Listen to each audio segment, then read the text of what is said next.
आणि सगळ्यांना माहिती आहे की जेवढ्या हाय व्होल्टेजला आपण पॉवर फ्लो करू तेवढा त्याच्यामध्ये ट्रान्समिशन लॉस हा कमी होत असतो.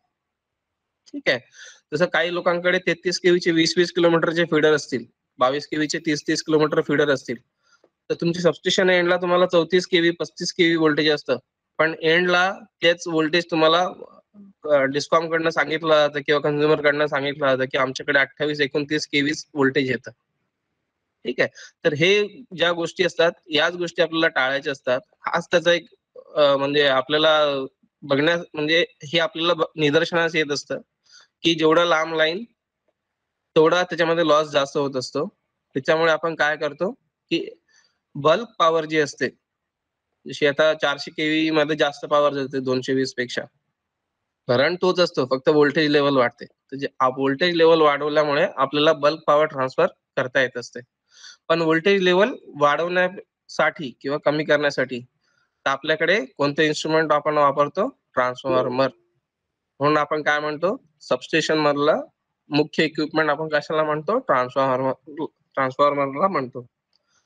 तर जेवढे आपले 400 केव्ही आहेत तिथे तुम्हाला आयसीटी नावाचे ट्रान्सफॉर्मर बघायला मिळतात, इंटरकनेक्टेड ट्रान्सफॉर्मर. काही ठिकाणी सिंगल फेजचे 3 युनिट एकत्र करून त्याचा बँक किंवा मग 3 फेजचा आयसीटी असतो. 220 केव्ही आणि 132 केव्हीला तुम्हाला पॉवर ट्रान्सफॉर्मर बघायला मिळतात. ते साधारण 100 एमव्हीए कपॅसिटी असते जास्तीत जास्त. अदरवाईज 50 एमव्हीए असतात. त्याची काय असते 220/33 केव्ही, 132/33 केव्ही अशी रेटिंग असते. त्याच्या पलीकडे आपण ट्रान्सफॉर्मर कुठे बघतो? आपला स्टेशन ट्रान्सफॉर्मर जो 33 केव्ही, 22 केव्ही किंवा 11 केव्हीच्या बसला जोडलेला असतो. ठीक आहे. तर साधारण आपला 3 फेज ट्रान्सफॉर्मर सगळीकडे असाच दिसतो. तर हा आयसीडी आहे 3 फेजचा.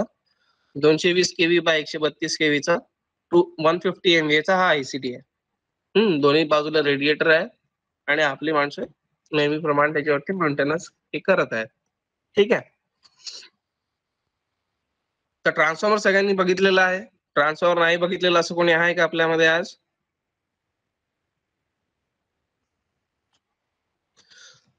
तर ट्रान्सफॉर्मर हा आपल्या उपकेंद्रातला सर्वात महत्वाचा घटक आहे आणि तो आपल्याला काय मदत करत असतो? पॉवर कशामध्ये मोजतात? एमव्हीए मध्ये. एमव्हीए पॉवर हे एका व्होल्टेज लेवल पासून 220. आता आपण आयसीडी बघितला तो 150 एमव्हीएचा, तो 220/132 आहे. तर मग तो काय करणार? 220 केव्ही साईडला 150 एमव्हीएचं पॉवर असेल तर तो 132 केव्ही साईडला तेवढीच 150 एमव्हीए पॉवर ट्रान्सफर करणार. पण हे ट्रान्सफर करताना काय करणार? फ्रिक्वेन्सी ही नेहमी सेम राहणार. काय राहते? फ्रिक्वेन्सी ही नेहमी सेम राहते. आपला आयसीडी किंवा ट्रान्सफॉर्मर काय करतो? फक्त पॉवरचं हायर व्होल्टेज लेवल मधून लोअर व्होल्टेजला किंवा लोअर व्होल्टेज लेवल मधून हायर व्होल्टेज लेवलला ट्रान्समिट करत असतं. पॉवर ऍज इट इज राहते आणि फ्रिक्वेन्सी सेम राहते. ठीक आहे. तर आपण जसं आता आपण फोटो बघितला किंवा आपल्याला कधी पण आपण ट्रान्सफॉर्मर असा शब्द आपण घेतो तर आपल्याला आता आपण पॉवर ट्रान्सफॉर्मर बघायची सवय आहे म्हणून डिस्ट्रीब्युशनच्या लोकांना काय दिसेल? फक्त छोटा ट्रान्सफॉर्मर दिसेल. आपल्याला आता मोठा ट्रान्सफॉर्मर दिसतो, मोठे मोठे रेडिएटर दिसतात, कन्झर्वेटर टँक असते, आहे की नाही? त्याला कुलिंग फॅन दिसतील, टँक बुशिंग दिसतात मोठ्या मोठ्या. हे आपलं आता रोजच्या लाईफ मध्ये आपण बघतो म्हणून आपल्याला सगळं हे कल्पना करणं शक्य आहे. आणि ट्रान्सफॉर्मरच्या आतमध्ये काय असतं? सगळ्यात मेन वाइंडिंगच्या बाजूला कोर आणि वाइंडिंग कोर आणि रेडिएटर मध्ये फ्लो करणारं ऑइल. हे जे ऑइल असतं हे इन्सुलेशन मीडियम म्हणून पण त्याच्यामध्ये काम करत आहे. प्लस वाइंडिंग मध्ये जो टेम्परेचर राईज होत असतो त्या टेम्परेचर राईजला कंट्रोल करण्यासाठी किंवा वाइंडिंगला कूल करण्यासाठी ते कूलिंग सिस्टमचं काम पण ऑइल करत असतं. आता हा ट्रान्सफॉर्मर जो आहे आपल्याकडे साधारण 132/33 केव्हीचा 50 एमव्हीएचा ट्रान्सफॉर्मर जरी म्हटला तर एक साधारण आपण असं कन्सिडर करू तो 4 कोटीचा ट्रान्सफॉर्मर आहे. तर आपण एका ट्रान्सफॉर्मरच्या मागे 4 कोटीचा खर्च करत असेल तर आपल्याला काय अपेक्षित असणार आहे? तो जास्तीत जास्त वर्ष टिकला पाहिजे, त्याच्यात कमीत कमी दुरुस्ती आली पाहिजे आणि तो ट्रान्सफॉर्मर समजा 25 ते 30 वर्ष त्याची लाईफ असेल म्हणजे आपण अपेक्षित केली असली तर ती 30 वर्ष तो कमीत कमी टिकलाच पाहिजे. आता काही सबस्टेशन आहेत आपल्याकडे जुने त्यांच्याकडे 35-35 वर्ष जुने ट्रान्सफॉर्मर चालू आहेत आणि एकदम व्यवस्थित चालू आहे, हो की नाही? त्याच्यात मोठं कारण काय असतं, जेव्हा ट्रान्सफॉर्मर फेल होतो, फेल झाल्यावरती एक ट्रान्सफॉर्मर काढायला 8 दिवस जातात किंवा 4 दिवस जातात समजा, आणि पण नवीन ट्रान्सफॉर्मर लावायला, त्याची फिटिंग करायला, ए फ्रेम मॅच करायला किंवा सिव्हिल फाउंडेशन मॅच करायला 8 ते 15 दिवस जातात. हे तर लावण्या आणि काढण्यामध्येच झाले. पण तो जर ट्रान्सफॉर्मर दुसरीकडे असेल, तर तिथून त्याला आणायला पण 2-3 दिवस जाणार आहे. तर असा महिनाभराचा कालावधी एक ट्रान्सफॉर्मर रिप्लेसमेंटला जाऊ शकतो. त्याच्यामुळे शक्यतो आपण जेवढी काळजी घेणं गरजेचं आहे, तेवढी सगळी काळजी आपण घेत असतो आणि आपल्या ट्रान्सफॉर्मरला फेल होण्यापासून आपण वाचवत असतो.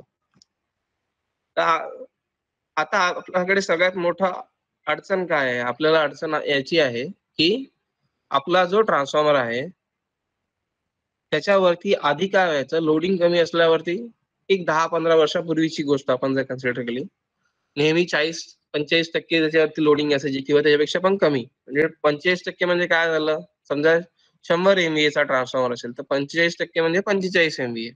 बरोबर. तर त्या 45 एमव्हीए आणि आपल्या सबस्टेशनला कधी पण एक ट्रान्सफॉर्मर नसतो, कधी पण 2 असतात. मग तो दुसरा ट्रान्सफॉर्मर त्याचा लोड घेऊ शकत होता आणि आपण एका ट्रान्सफॉर्मरवरती मेंटेनन्स हे करत होतो. पण आता काय होतंय, की लोड सगळीकडे वाढत चाललाय. 60-70% तर लोडिंग असतंच. आणि अशा वेळेस आपण एका ट्रान्सफॉर्मरवरती पूर्ण सबस्टेशन मॅनेज करणं अशक्य होतं. बरोबर? तर अशा वेळेस आपल्याला काय होतं, दुसरं आपली कंपनी आता किंवा आपलं एक्झिक्युटिव्ह साहेब किंवा आपल्या के मध्ये म्हणा, की बऱ्याच ठिकाणी काय आहे, अवेलेबिलिटी हा मोठा कन्सर्न आहे. आपला इक्विपमेंटची अवेलेबिलिटी ते मागत असतात. त्याची अवेलेबिलिटी ते चेक करत असतात आणि आपल्याला सगळ्या सिस्टममधल्या सगळ्या इक्विपमेंटची अवेलेबिलिटी 99.5% वर ठेवायची असते. जर आपण सारखं आउटेज घेतलं तर हे आपल्याला शक्य नाही. म्हणून आपण काय करतोय आता, डायग्नोस्टिक अप्रोच करून किंवा ऑनलाईन ऑफलाईन, सोप्या भाषेमध्ये ऑनलाईन ऑफलाईन ऑब्झर्वेशन करून त्याच्यावरती जेवढं गरजेचं आहे ते पहिले मेंटेनन्स आपण करत येत आहोत. आणि पण जे महत्वाचं आहे आणि ते केलंच पाहिजे असे मेंटेनन्स पण आपण त्याच्यावरती पिरियॉडिक टाइम मध्ये करत आहोत. तर असंच आहे का ना, एक ऑनलाईन मेथड मध्ये तुम्ही असा एक फोटो तुम्हाला हा भेटत असतो. कुठल्या टेस्ट मध्ये असा फोटो येतो आपल्याकडे? तुमच्याकडून उत्तर अपेक्षित आहे मला. कोणी सांगितलं तरी चालेल. पटकन सांगा म्हणजे आपण पुढे जाऊ.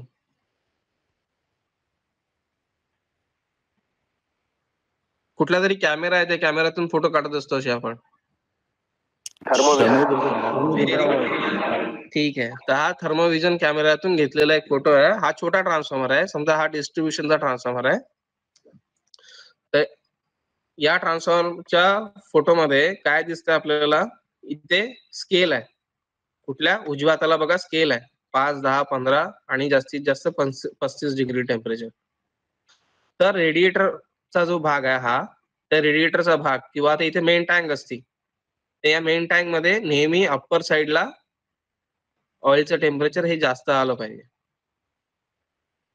ठीक आहे. आता अप्पर साइड म्हणतो तर मग कन्झर्वेटरला का कमी आहे? कारण कन्झर्वेटर मध्ये हमेशा रिझर्व्ड ऑइल आहे. ठीक आहे. आणि कन्झर्वेटरला एअर एक्सचेंज करायला सरफेस जास्त आहे. तर हा जो फोटो आहे हा आयडियल आहे. समजा आता तुम्हाला एखाद वेळेस असं पण बघायला मिळेल, की एखाद्या रेडिएटर मध्ये आहे ना, टॉप टू बॉटम फक्त पिंकच कलर बघायला मिळेल. याचा अर्थ काय होतो, की या रेडिएटरचा टॉपचा जो वॉल आहे तो ओपन आहे, पण बॉटमचा वॉल ओपन नाहीये. त्याच्यातून ऑइल सर्क्युलेशन होत नाहीये किंवा तुम्हाला येल्लो कलर बघायला मिळेल पूर्ण बॉडीला. तर असे आपल्याला थर्मोव्हिजनने अजून काही मदत पण मिळते. आपण काय बघतो, बुशिंगचे पण हॉटस्पॉट बघतो. तर ही सुद्धा ऑनलाईन मेथड आहे. या ऑनलाईन मेथडमुळे आपल्याला काय वाटतं, हॉटस्पॉट बघायला मिळतात. लूज कॉन्टॅक्ट आपण चेक करत असतो.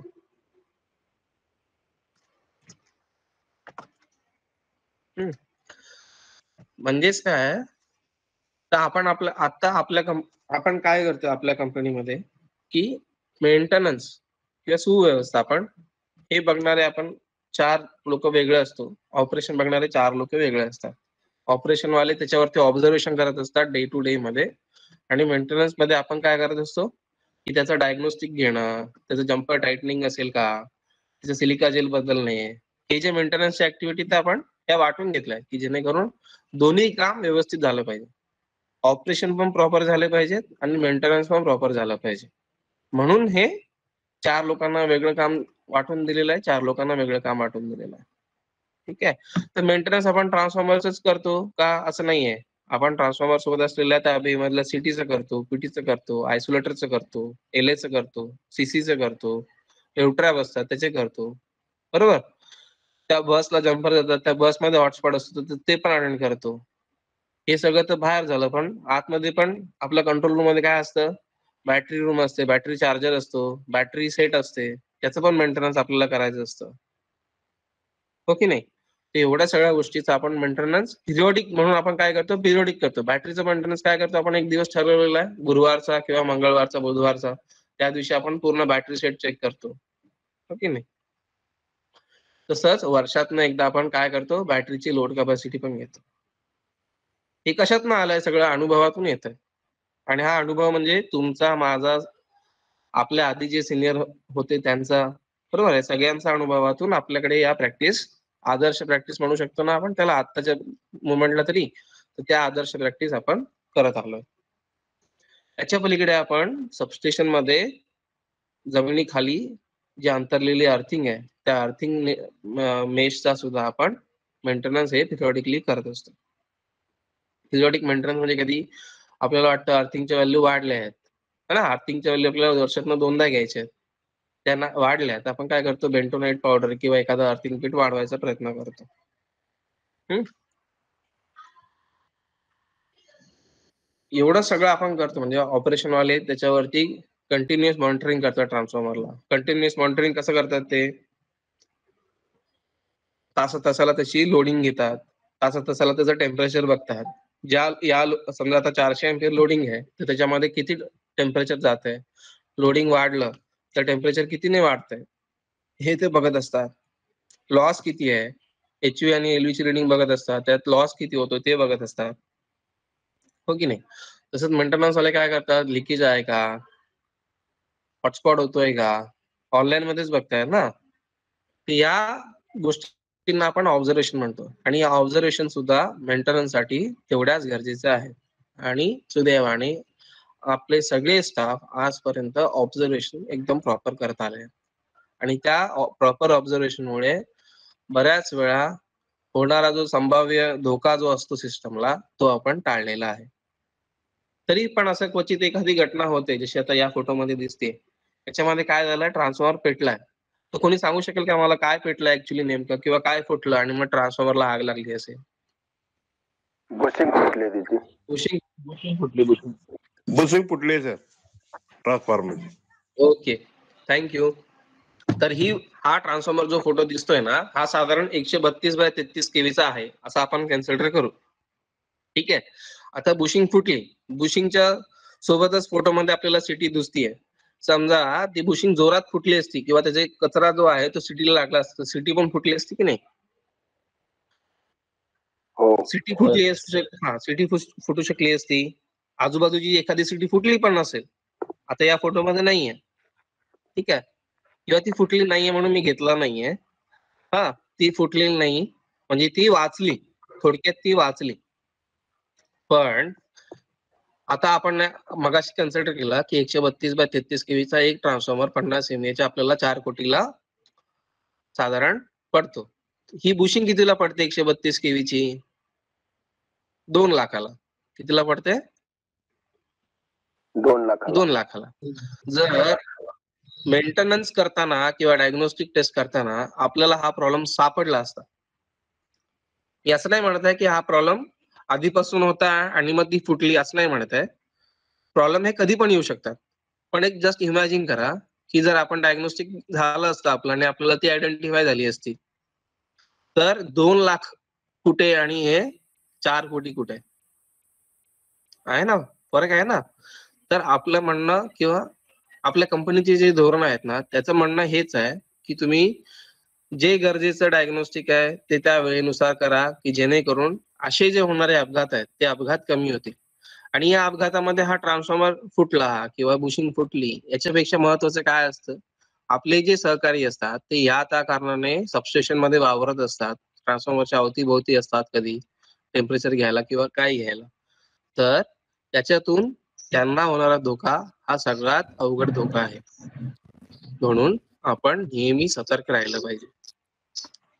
ठीक आहे.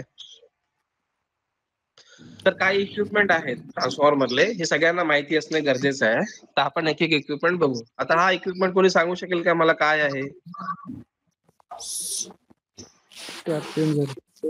हा, टॅप चेंजर आहे. हा टॅप चेंजर हा आतला स्विच आहे, याला डायव्हर्टर स्विच म्हणतात. काय? Diverter switch. या प्रत्येक लीडला तुम्हाला 4 कनेक्शन असतात. 1 2 1 2 3 4. त्याच्यावरती RYB आणि न्यूट्रल जोडलेली असते. ठीक आहे. जर तुम्ही टॅप फिरवता ना, तर या पट्ट्या चेंज होत असतात. याला जाईल आणि हे कनेक्शन चेंज होत राहतात. टॅप चेंजर आपल्याला कधी वापरायला येतो, जेव्हा आपल्याला एलव्ही साईडला व्होल्टेज कमी किंवा जास्त करायचं असतं, त्यावेळेस आपण टॅप चेंजर हा फिरवत असतो. ठीक आहे. नेक्स्ट, हे काय आहे? ट्रान्सफॉर्मरच्या वरती मेन टँक आणि कन्झर्वेटर टँक यांना जोडणाऱ्या पाईप वरती हा रिले असतो. त्याला काय म्हणतात? बुकज. बकवास. एकदम बरोबर. ठीक आहे. बकल्स रिले जो आहे हा गॅस ऑपरेटेड रिले आहे.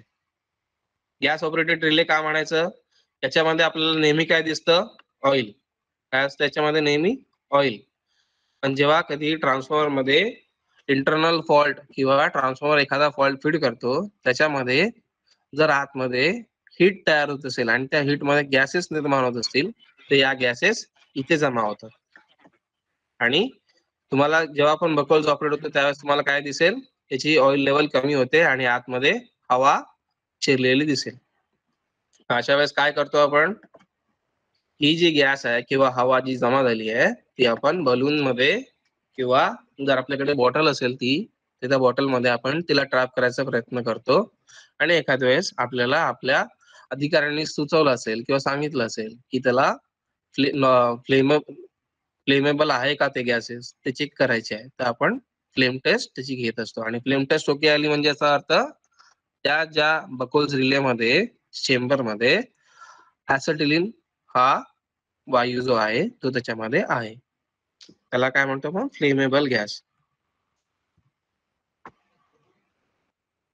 हे काय आहे?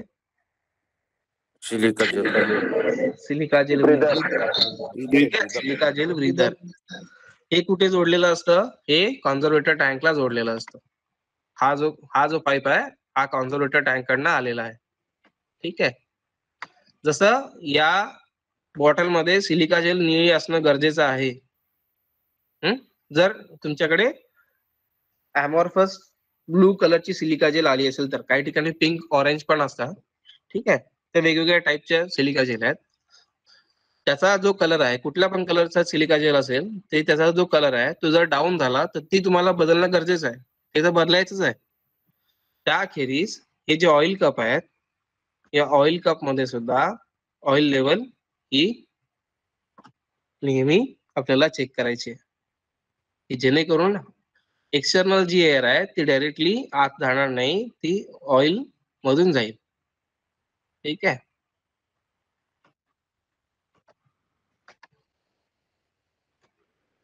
हे काय आहे?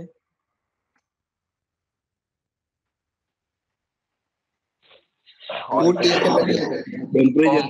Oil temperature indicator. ठीक आहे. तर हे ऑइल टेम्परेचर इंडिकेटर आहे. इथे पण लिहिलेलं आहे OTI. ठीक आहे. तर OTI मीटर जेवढे आपल्याकडे आहेत ना, त्यांना सगळ्यांना 2 लिमिट स्विच असतात. हे लिमिट स्विच आहे. याला काय म्हणायचं? Limit switch. ठीक आहे. या लिमिट स्विचला एकच काटा असतो, म्हणजे एकच सेटिंग असते, सिंगल. इथे आली आहे टेम्परेचर आहे, ही टेम्परेचर स्केल आहे इकडे पण, इथे टेम्परेचर स्केल आहे, इथे एक सेटिंग दिलेली आहे, इथे एक सेटिंग दिलेली आहे. याला सिंगल काटा असतो. याच्यामध्ये काय असतं? सिंगल सेटिंग असते, म्हणजे एका लिमिट स्विचला एक सेटिंग असते. ती काय करते? जेव्हा टेम्परेचर आपलं 85 डिग्रीला गेलं, तेव्हा एक लिमिट स्विच ऑपरेट होतो आणि तेच टेम्परेचर जेव्हा 95 डिग्री पर्यंत जातं तेव्हा दुसरा लिमिट स्विच ऑपरेट होतो. ठीक आहे. काय होतं 85 ला काय होतं आपल्या कंट्रोल रूम मध्ये अलार्म असतो. काय असतो ऑइल टेम्परेचर हाय. हे जे काम आहे हा एक लिमिट स्विच करतो.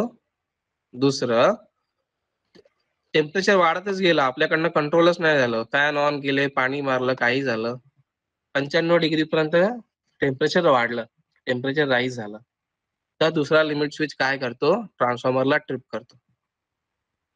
म्हणजे आपल्याला 95 डिग्रीच्या वर ऑइलचं टेम्परेचर गेल्यावरती ट्रान्सफॉर्मर चालू ठेवण्याची परवानगी नाही. ठीक आहे. या ओटीआय मध्ये आपण दोनच काम करतो. एक टेम्परेचर हायचा अलार्म घेतो. दुसरं टेम्परेचर हाय झाल्यावरती आपल्याला कंट्रोल नाही करता आलं प्लस 10 डिग्रीने वाढलं तर तो ट्रिप करतो. आता 95 डिग्रीलाच का केला ते आपण पुढे बघूया.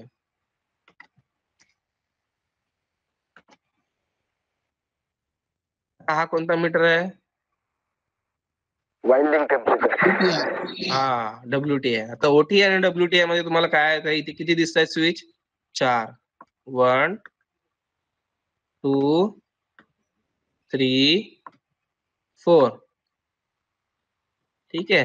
याच्यातले जो शेवटचे दोन आहेत ना याच्यामध्ये पण बघा एकच काट आहे. म्हणजे हे कशासाठी असणार हे टेम्परेचर हाय अलार्म आणि टेम्परेचर ट्रिप साठी आहे. कशासाठी आहे टेम्परेचर हाय अलार्म आणि टेम्परेचर ट्रिप साठी आहे. याच्यामध्ये काय असतं नेहमी तुमचं पण ऑब्झर्वेशन असेल की आपलं जे वाइंडिंगचं टेम्परेचर असतं हे ऑइलच्या टेम्परेचर पेक्षा नेहमी 5 ते 10 डिग्रीचा नेहमी फरक असतो. ठीक आहे. जेव्हा कधी तुम्हाला WTI 50-55 टेम्परेचर दिसेल तुम्हाला OTI 40-45 डिग्रीच्या आसपास दिसेल. कारण नेहमी वाइंडिंगचं टेम्परेचर जास्तच असणार आणि असायला पाहिजे ऑइलचं टेम्परेचर त्याच्यापेक्षा कमी असतं. ठीक आहे. मग अजून 2 लिमिट स्विच कशाला पाहिजेत तर हे 2 लिमिट स्विचने आपण काय करत असतो कूलिंग कंट्रोल जे आहे आपले आपण म्हणतो ना ट्रान्सफॉर्मर आपल्याला कूल करायचं आहे तर कूल कशाने करतो आपण कूल आपण फॅनच्या मदतीने करत असतो किंवा काही ठिकाणी पंपच्या ठिकाणी पंपनी करत असतो. ठीक आहे. तर हे पंप आणि कूलिंग फॅन चालू आणि बंद करायसाठी आपण या लिमिट स्विचचा उपयोग करत असतो. जिथे कुठे आपले ऑटो कूलिंग सिस्टम ही ऑटो मध्ये असेल ना तेव्हा तुम्हाला बघायला मिळेल की हे जे सेटिंग आहे इथे 2 काटे आहेत. एकाच ह्याला सेटिंगला 2 काटे आहेत. एक ऑन साठी आहे आणि एक ऑफ साठी. हे लिमिट स्विच नेहमी WTI मध्ये बघायला मिळतील आणि त्याचं काम कूलिंग कंट्रोल साठी आपण करत असतो उपयोग. आता हे काय आहे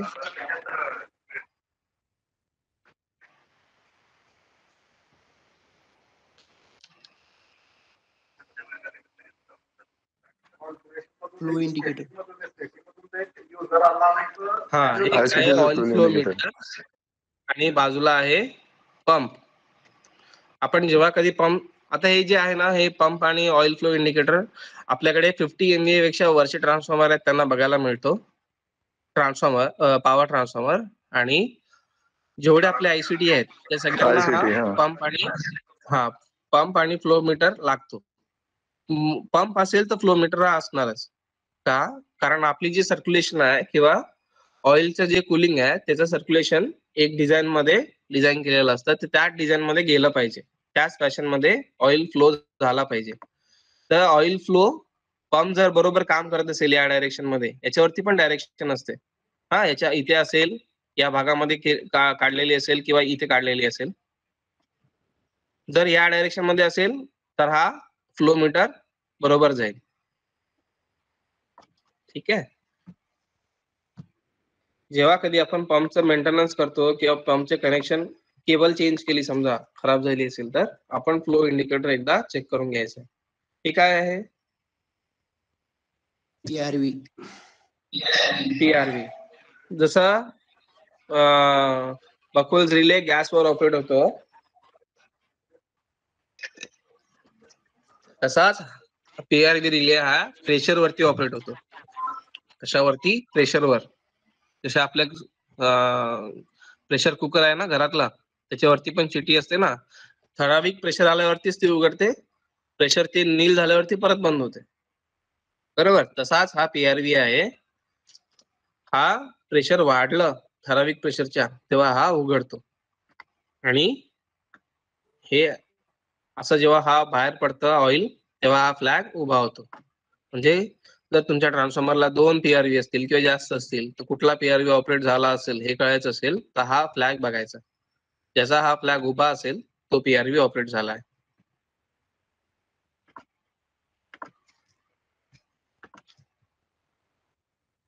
हा कोणता रिले आहे? अजून आपल्याला 2 फोटो बघायचे आहेत, मग आपण डायग्नोस्टिक कडे वळूया. OSR हा हा आहे ओएसआर रिले. ओएसआर रिले जसं वोकल्स रिले गॅसवर ऑपरेट होतो, पीआरव्ही रिले प्रेशर वरती ऑपरेट होतो, तसा ओएसआर रिले हा ऑइलच्या जो फ्लो आहे त्या फ्लो वरती ऑपरेट होतो. ऑइलचा फ्लो जर वाढला, परमिसिबल जो फ्लो आहे त्याच्यापेक्षा जर वाढला, तर हा रिले हा असं ऑइल जे असतं ना हे असं जात असतात. प्रेशर वाढलं तर इथे जो दिसणारा स्विच आहे हा खाली जातो, आणि हा खाली झाल्यावरती हा जो फ्लॅग दिसतोय ना, हा फ्लॅग समोरची भागेत येतो. म्हणजे जर आपल्या ट्रान्सफॉर्मरला 3 OSR असतील तर कुठला OSR ऑपरेट झाला हे बघायचं असेल तर हा जो फ्लॅग आहे हा आपल्याला दाखवत असतो की पर्टिक्युलरली आर फेजचा किंवा वाय फेजचा किंवा बी फेजचा हा OSR हा ऑपरेट झालेला आहे. ठीक आहे.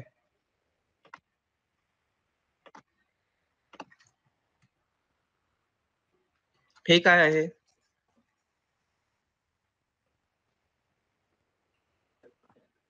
OLTC tank, conservator tank. Conservator tank. ठीक आहे. OLTC ला पण कॉन्झर्वेटर टँक असते, मेन टँकला पण कॉन्झर्वेटर टँक असते. ठीक आहे. तर ही कॉन्झर्वेटर टँक कशी असते?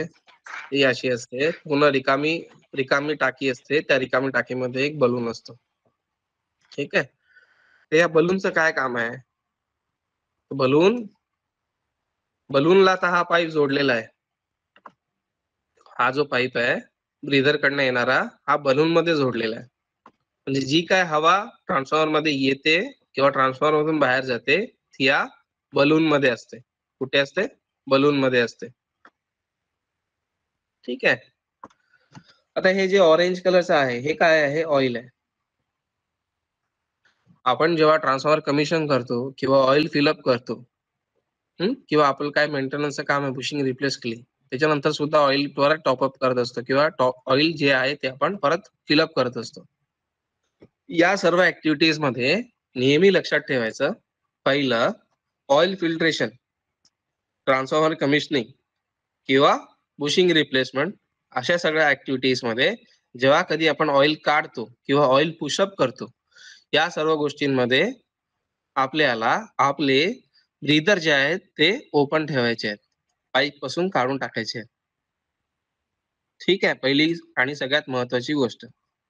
दुसरं, जेव्हा आपलं काम पूर्ण होतंय आणि आपण पुन्हा ऑइल पुशअप करतो, म्हणजे ऑइल जी आपली लेवल आहे आपल्याला जी पाहिजे कन्झर्वेटर टँक मधली, मेन टँक मध्ये ऑइल भरल्यानंतर वरती जी जाते ती लेवल आपल्याला चेक करायची आहे. त्या लेवलला चेक करण्यासाठी काय असतं, इथे ग्लास गेज असते.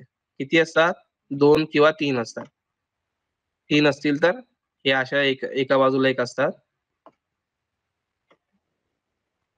ठीक आहे. 2 असतील तर एक वर आणि एक खाली असते. तर सुरुवातीला आपल्याला काय दिसेल? एमओजीचं इंडिकेशन एखाद्या वेळेस कमी जास्त दिसेल, पण हे जे ऑइल आहे हे आपण असं इथे भरत जातो तेव्हा हे असं एवढंच आपल्याला कन्झर्वेटर मध्ये किती ऑइल पाहिजे आपल्याला? 30 to 50%, 1/3 किंवा हाफ पेक्षा जास्त ऑइल नकोय कन्झर्वेटर टँक मध्ये. जेव्हा आपली कन्झर्वेटर टँक 1/3 होते, जर आपल्याला 1/3 पेक्षा थोडं जास्त पाहिजे तर थोडंसं ऑइल आपण जास्त भरलं, ही लेवल आपल्याला या गेज वरती दिसली काचेवरती, तेव्हा आपल्याला थांबावं लागतं.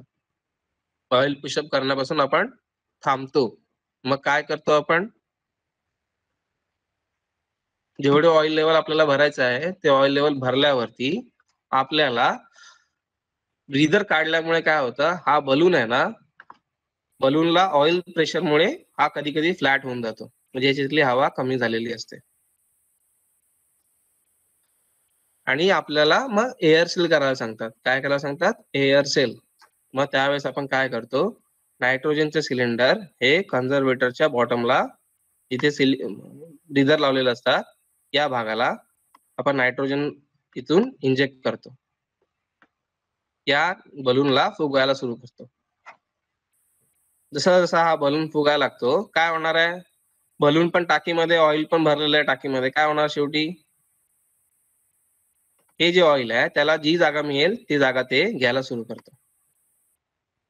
याच्याने काय झालं, आता आपल्याला काय दिसतंय, सगळीकडे जर ऑइल आलं तर या टाकीमधली जी काय एअर जमा झाली होती ती एअर आपल्या या ज्या प्लग्स आहेत त्यातून ती बाहेर पडायला सुरू करणार.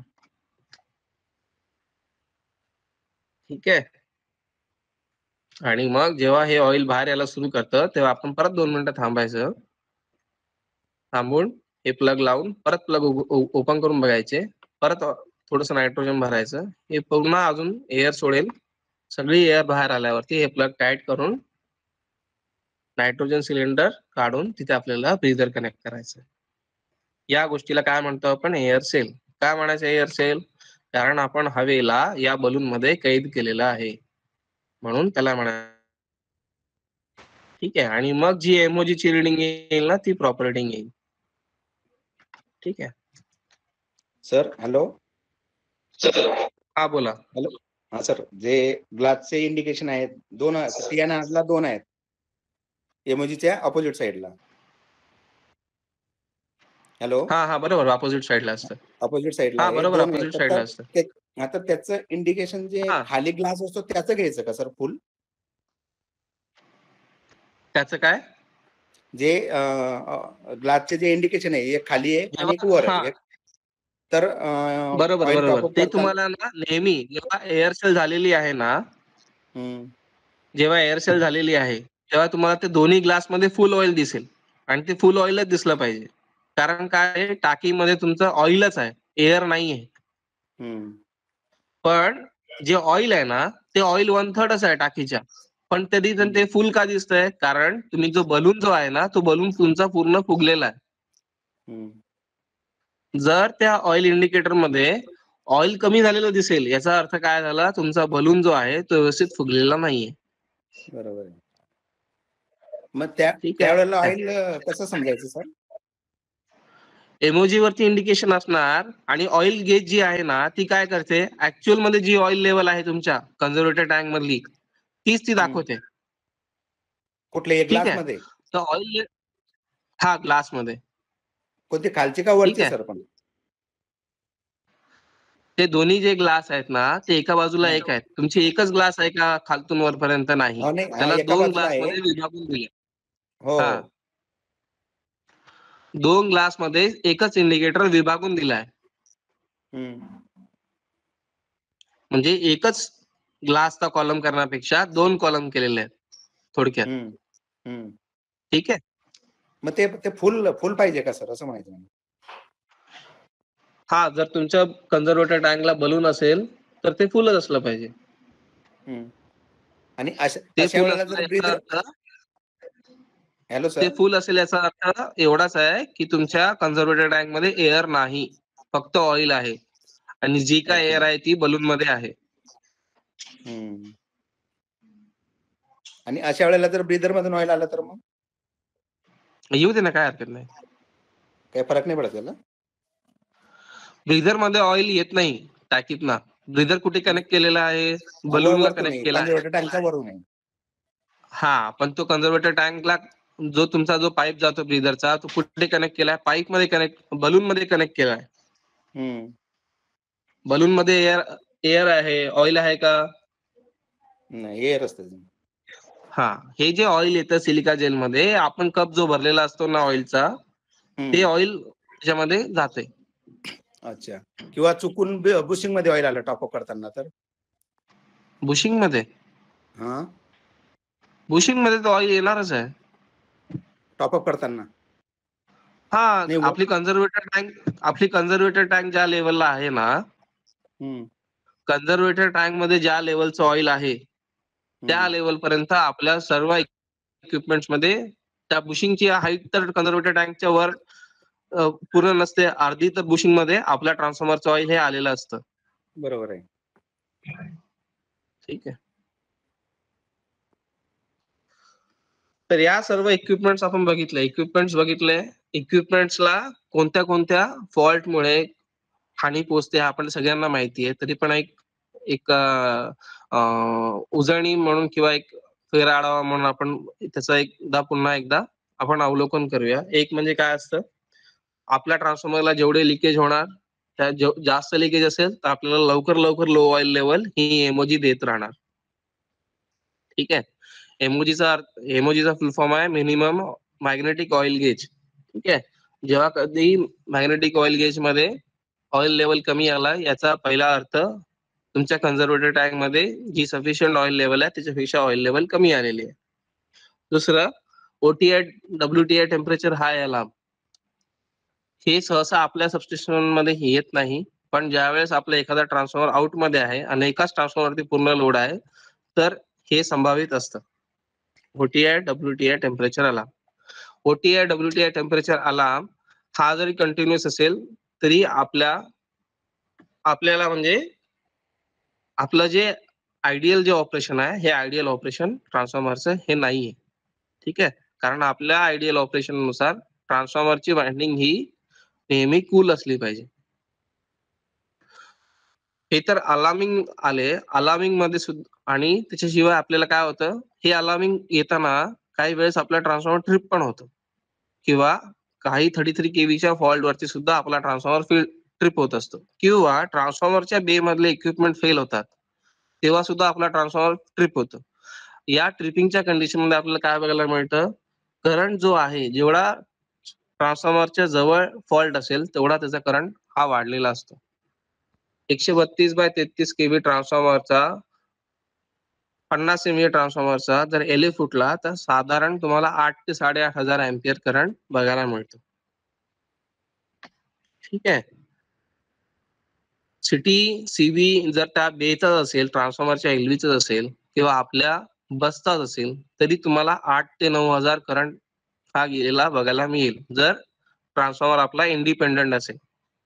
तर हा करंट जर फ्लो होत असेल तर आपली ही वाइंडिंग तापणार आहे. वाइंडिंग तापली तर काय होणार आहे, त्याच्यावरती जे इन्सुलेशन आहे ते पण तापणार आहे. ते तापलं तर काय होणार आहे, त्यातून गॅसेस निर्माण होणार आहे आणि ते गॅसेस निर्माण झाले तर काय होणार आहे, बकुल्स ऑपरेट होऊ शकतो, टीआरबी ऑपरेट होऊ शकतो. तर ह्या सगळ्या गोष्टी एकावर एक आधारित आहेत. वाइंडिंग तापली तर ओटीआय डब्ल्यूटीआय पण ट्रिप होऊ शकतो. पण आपण जे ट्रान्सफॉर्मर आता सगळीकडे असं होतं का, नाही होत, पण काही ठिकाणी असं होतं की 33 केव्हीचा फॉल्ट होतो आणि त्यांचा ट्रान्सफॉर्मर काय होतो, बकल्स वरती ऑपरेट होतो. असं काही ठिकाणी बघायला पण मिळतं. या सगळ्या गोष्टी एकमेकांना कनेक्टेड आहेत. म्हणून आपण ट्रान्सफॉर्मर घेताना सुद्धा या सर्व गोष्टीचा आपण विचार करूनच त्याला स्पेसिफिकेशन दिलेले असतात. पण ओव्हर द इयर्स किंवा लाईफ मध्ये म्हणा किंवा एखाद्या ठिकाणी खूपच ट्रिपिंग असतात, त्याच्यामुळे या सर्व गोष्टी या काळजी घेतलेल्या असतात मॅन्युफॅक्चरिंग मध्ये, त्या सर्व निष्क्रिय ठरतात आणि ट्रान्सफॉर्मर फेल व्हायचे चान्सेस वाढतात. पण आपण काय करतो मग, ते फेल व्हायचे चान्सेस कमी करायचा आपल्याला जर प्रयत्न करायचा असेल तर आपण काय करतो, वेगवेगळ्या मेंटेनन्स ऍक्टिव्हिटीज करतो. पुन्हा ट्रान्सफॉर्मरचं लाईफ असेसमेंट करायचा प्रयत्न करतो. या कशा करतो ते आपण आता बघणार आहोत. ठीक आहे. तर मेंटेनन्स ज्या प्रॅक्टिस आहेत, या मेंटेनन्स प्रॅक्टिस करताना काय होतं, आपल्याला आपला ट्रान्सफॉर्मर समजा आता आपल्याकडे तुमच्याकडे मोबाईल आहे, 30-40 हजाराचा मोबाईल आहे समजा किंवा 10,000चा मोबाईल आहे, ओप्पो विवो. त्या मोबाईलला काय झालं तर आपण काय करतो, तर ओप्पो विवोचा आपण सर्व्हिस सेंटर शोधतो, त्याला मोबाईल दाखवतो, कारण तो मोबाईल वॉरंटी पिरियड मध्ये असतो, मग तो आपल्याला रिपेअर करून देतो. पण आपला ट्रान्सफॉर्मर आपल्याला तसं नेता येणं शक्य आहे का दरवेळेस, त्याला मला आता ट्रान्सफॉर्मरचं टेम्परेचर सारखंच वाढतंय, मला दाखवायचंय, तसं शक्य नाहीये. मग आपण काय आपले जे टेक्निशियन आहेत, आपले जे सहकारी आहेत, ते त्यांच्या अनुभवातून वेगवेगळ्या गोष्टी आतापर्यंत करत आलेले आहेत आणि त्या हिशोबाने आपण त्याचं मेंटेनन्स हे ठरवलेलं आहे. तर आधी काय व्हायचं? आधी मेंटेनन्स गँग नावाची प्रकार होता किंवा आता पण परत आला मेंटेनन्स गँग आपल्याकडे आता प्रचलित होणार आहे परत. तर त्यांना काय होतं आधी सुरुवातीला आपल्याकडे एक एम-एस-सी शीट होती. त्याच्यामध्ये काय होतं मेंटेनन्स शेड्यूल लिहून द्यायचे. 50-60 गोष्टी असायच्या त्या सगळ्या ते करायचे. दिवसभर ट्रान्सफॉर्मर आउट राहायचा आणि ते सगळं झाल्यावरतीच ट्रान्सफॉर्मर सर्व्हिसमध्ये यायचं. जर एखादं काम वाढलं तर ते पण काम करायचे आणि मग ट्रान्सफॉर्मर सर्व्हिसमध्ये यायचं. मग याच्यात काय व्हायचं ज्या गोष्टी बदलण्यासारख्या नाही आहेत त्या पण बदलून व्हायच्या. म्हणजे एकतर स्पेअर जास्त लागायचे थोडक्यात आणि दुसरं ते जी गोष्ट गरजेची नाही ती पण आपण करायचं म्हणजे आपल्याला वेळ पण जास्त लागायचा. आता काय होतं या करंट सिनारिओमध्ये आपल्याला तेवढा वेळ शक्य नाहीये देण्यासाठी आणि आपण कमीत कमी वेळेत चांगलं काम करायचं म्हणून किंवा जे गरजेचं काम आहे ते झालंच पाहिजे म्हणून डायग्नोस्टिकचा सुद्धा वापर करतो. डायग्नोस्टिक म्हणजे टेस्टिंगचा वापर आपण करतो. ठीक आहे. त्यात कोणते कोणते मेथड्स असतात शेड्यूल मेंटेनन्स म्हणजे जे आपण बघितलं की त्याच्यामध्ये ज्या काही गोष्टी आहेत जशी आपली कार आहे आपण कार जेव्हा सर्व्हिसिंगला नेतो तर तो काय म्हणतो सर तुमचे 5,000 किलोमीटर झाले तुम्हाला ऑइल ऍज पर शेड्यूल तुम्हाला बदलायचं आहे. सर तुमचे 10,000 किलोमीटर झाले गाडीचे तर तुम्हाला ऍज पर शेड्यूल एसी मध्ये गॅस भरायचा आहे किंवा कुलंट बदलायचं आहे किंवा क्लच पॅड ब्रेक पॅड काय जे असेल ते बदलायचं आहे. हा या गोष्टीला काय म्हणतो आपण शेड्यूल मेंटेनन्स. पण प्रिडिक्टिव्ह मेंटेनन्स काय आहे? प्रिडिक्टिव्ह मेंटेनन्स म्हणजे समजा आता मला वाटतच नाहीये की इंजिन गरम होत आहे किंवा एसी मध्ये मला व्यवस्थित कूल होत नाहीये किंवा एसी कूल होतोय व्यवस्थित माझी इंजिन पण गरम होत नाहीये तर मी काय म्हणेन त्याला की नकोय मला इंजिन ऑइल पण बदलू नको एसी मध्ये गॅस पण भरू नको. काय केलं मी प्रिडिक्शन केलं की मला माहिती आहे की माझी गाडी व्यवस्थित चालतीये त्यात हे बदलायची गरज नाहीये. या याच गोष्टीला जर आपण टेस्ट करून जर कन्फर्म केलं त्याला काय म्हणणार डायग्नोस्टिक मेंटेनन्स. त्याच्या पुढे काय असतं ब्रेकडाऊन मेंटेनन्स. जसं आपला सबस्टेशन मध्ये आपण सगळ्या गोष्टी करतो तरी पण दुर्घटना ही घडत असते म्हणजे एल एखादा फुटत असतो सिटी एखादी लिकेज होतच आपल्याला ते बदलणं गरजेचंच आहे. याला काय म्हणतो आपण ब्रेकडाऊन मेंटेनन्स. म्हणजे एखादं इक्विपमेंट फेल झालंच ते बदलणे याला म्हणतो आपण ब्रेकडाऊन मेंटेनन्स. चौथं असतं reactive maintenance. Reactive maintenance breakdown maintenance मध्ये सुद्धा आपल्याकडनं डायग्नोस्टिक ह्या झालेल्या असतात पिरियॉडिक चेक हे झालेले असतात पण रिएक्टिव्ह मेंटेनन्स मध्ये पिरियॉडिक चेक हे नसतात. एखादं इक्विपमेंट आपण लावलं तर जोपर्यंत त्याची सर्व्हिस आहे जसं आपण एखाद्या घड्याळामध्ये सेल लावतो सेल घड्याळ जेव्हा बंद पडतं तेव्हाच आपण सेल बदलतो. त्या गोष्टीला आपण रिएक्टिव्ह मेंटेनन्स बोलतो. ठीक आहे. तर शेड्यूल मेंटेनन्स मध्ये जो काय आपल्याला स्पेअर जास्त लागणं किंवा खर्च जास्त होणं आणि वेळ सुद्धा मेहनत सुद्धा जास्त लागणं याच्यापेक्षा प्रिडिक्टिव्ह मेंटेनन्स मध्ये ऍडव्हान्स टेक्नॉलॉजी किंवा आपण म्हणू शकतो जी टेक्नॉलॉजी आपल्याला अवेलेबल आहे त्या टेक्नॉलॉजीचा वापर करून जर आपल्याला आपला वेळ आणि साधन सामग्री हे दोन्ही गोष्टी वाचवता येत असतील वाचवता येणं शक्य पण आहे म्हणून आपण या मेंटेनन्स प्रॅक्टिसचा आपण उपयोग करतोय ज्याच्यामध्ये आपले रेग्युलर मेंटेनन्स जे आहे ते करतोच आहे परंतु टेस्ट केल्यावरती जर एखादी गोष्ट आपल्याला आढळू शकते विशेषतः आपण पहिल्या फोटोमध्ये बघितलं की बुशिंग एखाद वेळेस डायग्नोस्टिक केलं असतं किंवा वेळेवरती घेतलं असतं तर ती बुशिंग रिप्लेसमेंट आपल्याला करता आली असते. आणि आपण 4 कोटीचा ट्रान्सफॉर्मर 2 लाखामध्ये रिपेअर केला असतो थोडक्यात. बरोबर तर हाच फायदा आपण आपल्या कंपनीचं धोरण म्हणतोय किंवा आपले जे अनुभव आहेत हे अनुभव कंपनी धोरण कधी घेते सगळ्यांनी अनुभव शेअर केल्यावरती सगळ्यांनी मान्य केल्यावरतीच ते धोरण आपण राबवतो. बरोबर. जसं मी पहिल्यांदा म्हटलं की मेंटेनन्स तर गरजेचं आहे पण चांगलं ऑब्झर्वेशन पण तेवढंच गरजेचं आहे. म्हणून डे टू डे लाईफ मध्ये आपले ऑपरेशनचे जे सहकारी आहेत ते आणि आपले मेंटेनन्सचे सहकारी काही गोष्टींचं ऑब्झर्वेशन हे करत असतात पर्टिक्युलरली ट्रान्सफॉर्मरच्या बाबतीत. ते काय करत असतात सगळ्यांना मान्य आहे ना ऑइल लिकेज आपण चेक करत असतो हमिंग बघत असतो. हमिंग का बघायचं असतं की जे नटबोल्ट आहेत ते काय सर ट्रान्सफॉर्मर कमिशन झाल्यापासून ते आतापर्यंत नटबोल्टला हात लागतं का नाही. आणि ते नटबोल्ट का टाईट करावे लागतात, कारण प्रत्येक नटबोल्ट हा गॅस्केटचा उपयोग करून लावलेला असतो. म्हणजे एक गॅस्केटची लेअर असते. ट्रान्सफॉर्मरचं लाईफ जसं जसं वाढणार तशी तशी ती गॅस्केटची लेअर कमकुवत होते, बरोबर. आणि ती कमकुवत झाल्यावरती ते नटबोल्ट वाजायला लागतात. म्हणून मग ते आपल्याला नटबोल्ट पिरियॉडिकली टाईट करावं लागतं. पुढे काय असतं, OTI WTI टेम्परेचर. कोणी आहे का आपल्या ऑपरेशन मध्ये? याच्याशिवाय आपण काय करतो का, OTI WTI टेम्परेचरचं आपण मॉनिटरिंग करतो. या मॉनिटरिंग मध्ये काय करायचं असतं आपल्याला, OTIचं टेम्परेचर नोट करतो आपण 2 मीटरचं, पण नेहमी WTIचं टेम्परेचर जास्त आहे हे पण आपल्याला बघायला पाहिजे. खास करून LVW, एक सोप्या भाषेमध्ये LVWTIचं टेम्परेचर आपल्याला नेहमी जास्त मिळेल. त्याच्या खालोखाल HVWTIचं आणि त्या सगळ्यात खाली OTIचं मिळेल. हा ट्रेंड जवळपास सगळीकडे आपल्याला नेहमी असा बघायला आला पाहिजे. ठीक आहे. त्याचप्रमाणे आपण काय बघतो किंवा आपल्याला आपल्या इन्चार्जनी दर क्वार्टरमध्ये म्हणजे दर तिमाहीमध्ये आपल्याला सांगितलेलं आहे की फॅन जे आहेत, कुलिंग फॅन म्हणा किंवा कुलिंग पंप म्हणा, हे पंप प्रत्येक क्वार्टरमध्ये एकदा तरी चेक झाले पाहिजेत की ते चालतात, नाही चालतात, आणि चालत नसतील तर त्या त्या क्वार्टरमध्येच ते रिप्लेस होऊन गेले पाहिजेत. त्याचप्रमाणे आपण हे पण सुनिश्चित करतो की फॉरेन एलिमेंट जसं पक्षी आहे, पक्षीचा घरटा आहे किंवा पतंग येतो, कधी पतंगाचा मांजा येतो किंवा आणखीन काही दोरा, कधी काय कचरा ओढून येतो, हे कचरा आपल्या ट्रान्सफॉर्मरच्या अवतीभोवती नसावा. जर आपले ट्रान्सफॉर्मर 220 kV सबस्टेशन असेल तर तिकडे तुम्हाला nitrogen injection protection system NIFTS जे CTR कंपनीचं आहे हे बघायला मिळतं. तर त्या सिलेंडर मध्ये नायट्रोजनचा लेवल ओके आहे की नाही ते पण बघायचं आहे. ट्रान्सफॉर्मरचे जे न्यूट्रल आहे, ट्रान्सफॉर्मरची बॉडी आहे, तर त्या CTR मध्ये नायट्रोजन लेवल सिलेंडर असतो, त्या सिलेंडर मध्ये नायट्रोजन आहे की नाही त्याच्यावरती गेज असतो, त्या गेजवरती आपल्याला दिसत असतं आणि ते आपल्याला बघणं महिन्यात एकदा तरी गरजेचं आहे. दुसरं, आपल्या ट्रान्सफॉर्मरच्या मेन टँक आणि न्यूट्रलला अर्थिंग कनेक्शन असतात.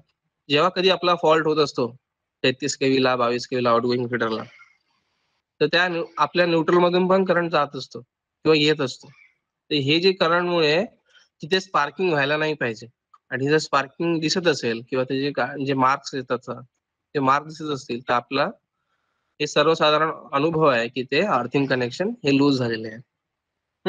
तसंच ट्रान्सफॉर्मरच्या अवतीभोवती जे अर्थपीठ असतात त्या अर्थपीठ मध्ये वॉटर कनेक्शन दिलेलं असतं. हे वॉटर कनेक्शन नेहमी सुस्थितीत असलं पाहिजे, जेणेकरून जर आपल्याला इमर्जन्सी असेल, एकच ट्रान्सफॉर्मर सर्व्हिस मध्ये असेल, एक आउट झाला असेल किंवा 4 ट्रान्सफॉर्मर असतील आणि 2 आउट झाले आणि 2 वरती लोड शेअर होतोय, तर अशा वेळेस टेम्परेचर हाय जाण्याचे चान्सेस वाढतात. आणि अशा वेळेस तुम्हाला हे जे टॅप कनेक्शन असतात किंवा नळ असतात त्या नळातल्या पाण्याने तुम्ही ट्रान्सफॉर्मरचं टेम्परेचर लिमिट मध्ये ठेवू शकता. तर हे आपल्या ज्या डेली ऑब्झर्वेशन आहेत, ह्या डेली ऑब्झर्वेशन मध्ये आपल्याला काही गोष्टी दिसतात, काही गोष्टी नाही दिसत, किंवा ट्रान्सफॉर्मरच्या इन्सुलेशनचं असेसमेंट करणं शक्य नाही होत. तर आपल्या ट्रान्सफॉर्मरचं इन्सुलेशन म्हणजे काय, वाइंडिंगला असलेलं इन्सुलेशन, कोरला असलेलं इन्सुलेशन आणि ट्रान्सफॉर्मर मध्ये जे ऑइल आहे त्या ऑइलचं इन्सुलेशन लेवल हे आपल्याला चेक करायचं असतं. हे चेक कसं करतो आपण काय काय गोष्टी करत असतो, जसं एक मेगर घेणं किंवा IR घेणं. ठीक आहे, आपण मेगर म्हणतो, त्याला काय म्हणायचं, IR घेतो. तर आपण IR घेताना साधारण 1 मिनिटाचा घेतो किंवा मेगर घेताना आपण 1 मिनिटाचा घेत असतो, पण ट्रान्सफॉर्मरचा घेताना 10 मिनिटाचा घेतो. तर हे मेगर परत काय करतो, आपण ट्रान्सफॉर्मरचा टॅन डेल्टा करत असतो, SFRA करत असतो. तर ह्या ज्या गोष्टी आहेत ह्या आज आपण बघणार आहोत. त्यात आपण नेमकं काय करतो. तर मेगर करताना काय करत असतो आपण, मेगर करताना ट्रान्सफॉर्मरचा आपण 10 मिनिटाचा मेगर करतो. 10 मिनिटाचा मेगर करताना 10 मिनिटाची व्हॅल्यू भागिले 1 मिनिटाची व्हॅल्यू, त्या 10 मिनिटामध्ये 1 मिनिटाला जी व्हॅल्यू होती ती पण आपण रेकॉर्ड करतो आणि 10व्या मिनिटाला येणारी IR मेगरची व्हॅल्यू ती पण आपण रेकॉर्ड करतो आणि 10 मिनिटाच्या व्हॅल्यूला 1 मिनिटाच्या व्हॅल्यूने भागतो. ही व्हॅल्यू नेहमी आपल्याला 1.2 पेक्षा जास्त असली पाहिजे. हे जे गुणोत्तर आहे 1.2 पेक्षा जास्त असलं पाहिजे. याला आपण म्हणतो पीआय. आणि पीआय आपल्याला वर्षातनं एकदा ट्रान्सफॉर्मरचा हा घ्यायचा आहे. कधी घ्यायचा आहे? ट्रान्सफॉर्मरचा पीआय वर्षातनं एकदा आपल्याला घ्यायचा आहे. पीआय घेताना नेहमी लक्षात ठेवा कोरड्या वातावरण पाहिजे. साधारण 12 ते 1च्या मध्ये जेव्हा कडक ऊन असतं तेव्हा तुम्हाला सगळ्यात चांगला पीआय बघायला मिळेल. आणि पीआय करताना आपण काय करतो? ट्रान्सफॉर्मरचा एचव्ही चे 4 टर्मिनल, एचव्हीचा R phase, Y phase, B phase आणि न्यूट्रल या शॉर्ट करतो. तसंच एलव्हीचं पण आर, वाय, बी, एन हे शॉर्ट करतो. याचा अर्थ आपण एचव्ही ला सिंगल टर्मिनल करतो, एलव्ही ला सिंगल टर्मिनल करत असतो. ठीक आहे.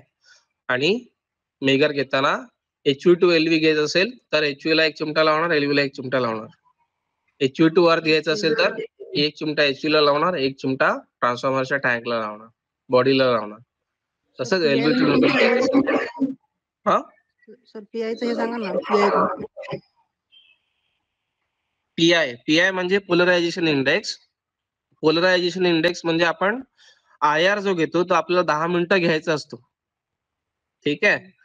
10 मिनिटं जेव्हा आपली आयआर ची किट चालू असते ना, तर 10व्या मिनिटाला जो आयआर येतो तो जो आयआर ची व्हॅल्यू आहे ती व्हॅल्यू आणि 1 मिनिटाला त्या किट मध्ये आपल्याला आलेली व्हॅल्यू, या दोन व्हॅल्यूचा जे रेशिओ असतो त्याला म्हणतात पोलरायझेशन इंडेक्स. Okay sir. समजा ही आपली किट आहे. या किटने आपण ट्रान्सफॉर्मरला कनेक्शन केलंय.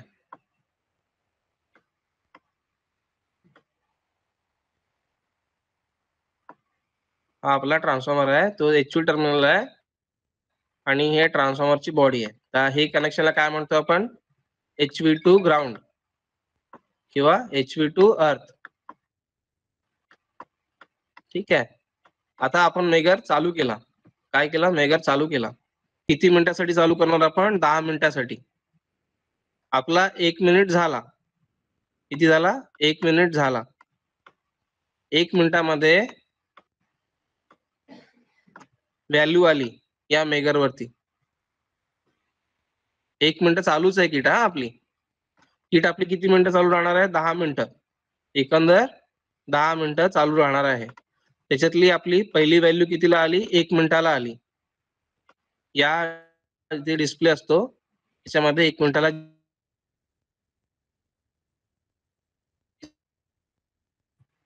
समजा ती किती आली? 2 गिगा ओहम आली. किती आली? 2 गिगा ओहम. किट चालूच ठेवली आहे. परत 10 मिनिटाला एक व्हॅल्यू आली. 10 मिनिटाला व्हॅल्यू किती आली? 8 गिगा ओहम. किती आली? 8 गिगा ओहम. हे काय आहेत? दोन्ही आयआर चे व्हॅल्यू आहेत. काय आहेत? या आयआर च्या व्हॅल्यू आहेत. त्याच्यातनं काय काढायचं आपल्याला? आता पीआय काढायचं. मग पीआय कसा असतो? पीआय इज इक्वल टू 10 मिनिटाची व्हॅल्यू म्हणजे 8 गिगा ओहम भागिले 1 मिनिटाची व्हॅल्यू. ती काय आहे? 2 गिगा ओहम. किती आला मग याचा पीआय? 4. किती आला याचा पीआय? 4. आता आपण किती कनेक्शन मध्ये किट जोडतो? 3. कोणतं? एचव्ही टू अर्थ जी आता इथे दाखवली आहे. दुसरं एलव्ही टू अर्थ. तिसरं एचव्ही टू एलव्ही. तिन्ही कनेक्शन मध्ये 10-10 मिनिटं आपण मेगर चालू ठेवत असतो. म्हणजे आपल्याला ट्रान्सफॉर्मरचा पीआय घेताना म्हणजे पीआयच्या व्हॅल्यू किती मिळतात? 3 मिळतात. किती मिळतात? 3. ठीक आहे. आता किट नसेल बघितली तर किट पण दाखवतो मी. कुठे व्हॅल्यू येते हे पण असा जर प्रश्न पडत असेल तर आपण बघूया. दिसतंय सगळ्यांना? हो दिसतंय सर. ठीक आहे. आता ही पण एक किट आहे. साधारण आपल्याकडे सगळ्यांकडे मेगरच्या अशाच किट आहेत छोट्या छोट्या. ही मेगर कंपनीचीच मेगरची किट आहे. ठीक आहे. या किट वरती मेगर कसा घ्यायचा? सर्वसाधारण सगळ्या किट मध्ये सेमच फीचर असतात. ही अशी साधारण दिसते किट. आता याच्यामध्ये 2 नॉब आहेत, कशामध्ये 1 नॉब आहे, कशामध्ये नॉब नाही आहेत. डायरेक्ट बटन दाबून काम करायचं असतं. आता यांनी मोड सिलेक्ट केलाय. इथे पीआय आहे, पण इथे त्यांनी IR चा मोड सिलेक्ट केलाय. हा मोड सिलेक्ट केला IR चा. ठीक आहे. फक्त आपण वर्किंग बघणार आहोत किटचं, आणि हा काय करतो 5 kV ला फिरवलं. इथे आलं ना 5 kV, म्हणजे आपली किट 5 kV साठी सेट आहे. किट वरती मोड पण लिहून आला इथे. किटच्या डिस्प्ले वरती तुम्हाला डाव्या हाताला वरच्या कॉर्नरला दिसेल IR. दिसतंय ना? क्लिअर आहे ना?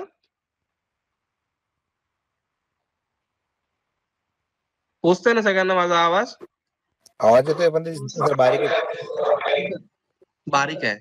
ठीक आहे, मी तुम्हाला PPT शेअर करेल ना, त्याच्यामध्ये या लिंक आहेत. तुम्ही त्या लिंक परत उघडून बघू शकता. ठीक आहे. पण हे दिसतंय ना, किट दिसतीये ना? हो, किट दिसतं. हो सर. ओके. ठीक आहे. हे खूप बारीक व्हॅल्यू आहे. तुम्हाला झूम करूनच बघायला लागतील. तरी मी इथे फुल स्क्रीन करून बघतो. आता दिसतंय काही फरक पडलाय? हो, हो. मोठी झाली. ठीक आहे. हो दिसतं. तर जेव्हा कधी आपण कोणती पण टेस्ट किट ऑन करतो ना, तर तुम्हाला काय बघायला मिळेल, परत एकदा थोडंसं नीट बघा. या किट वरती हे टेस्ट बटन जसं दाबेल ना, इथे व्होल्टेज हळूहळू इंजेक्ट होईल. आणि व्होल्टेज इंजेक्ट होतानाच अलार्मचा LED पण चालू होतो. बघा हां. आपला 2 व्होल्ट, 12 व्होल्ट, 806 हळूहळू व्होल्टेज वाढत गेला. कारण याच्यात काय असतं, आपली सेफ्टी आणि आपलं कनेक्शन प्रॉपर झालं की नाही, हे दोन्ही गोष्टी इथे चेक होत असतात. व्होल्टेज हळूहळू वाढवल्यामुळे जर करंट जास्त गेला असेल, शॉर्ट असेल कुठे कनेक्शन मध्ये आपलं, किंवा कनेक्शन बरोबर झालं नसेल, तर आपली किट थांबून जाते. जे किटच्या सेफ्टीसाठी झालं. तसंच आपला काही माणूस आजूबाजूला असेल, तर आपल्याला पण काय कसं कळायला मार्ग नाही आहे ना कधी-कधी, की हे डिस्प्ले कधी-कधी ब्लँक होतो. तर हे जेव्हा इंडिकेशन चालू होतं, याचा अर्थ आपली किट सुरू झाली आहे. आणि आपण आपल्या आजूबाजूच्या माणसांना सांगतो, की तुम्ही अलर्ट राहावा. ठीक आहे. तर हे चालू झालेलं आहे. याच्यामध्ये आता काय आहे, इथे टायमर आहे. जसं तर मगाशी म्हटलं मी 1 मिनिटाची व्हॅल्यू, 10 मिनिटाची व्हॅल्यू, इथे टायमर आहे. हा टायमर वाढतोय. हा आता 20 सेकंद पर्यंत गेला आहे.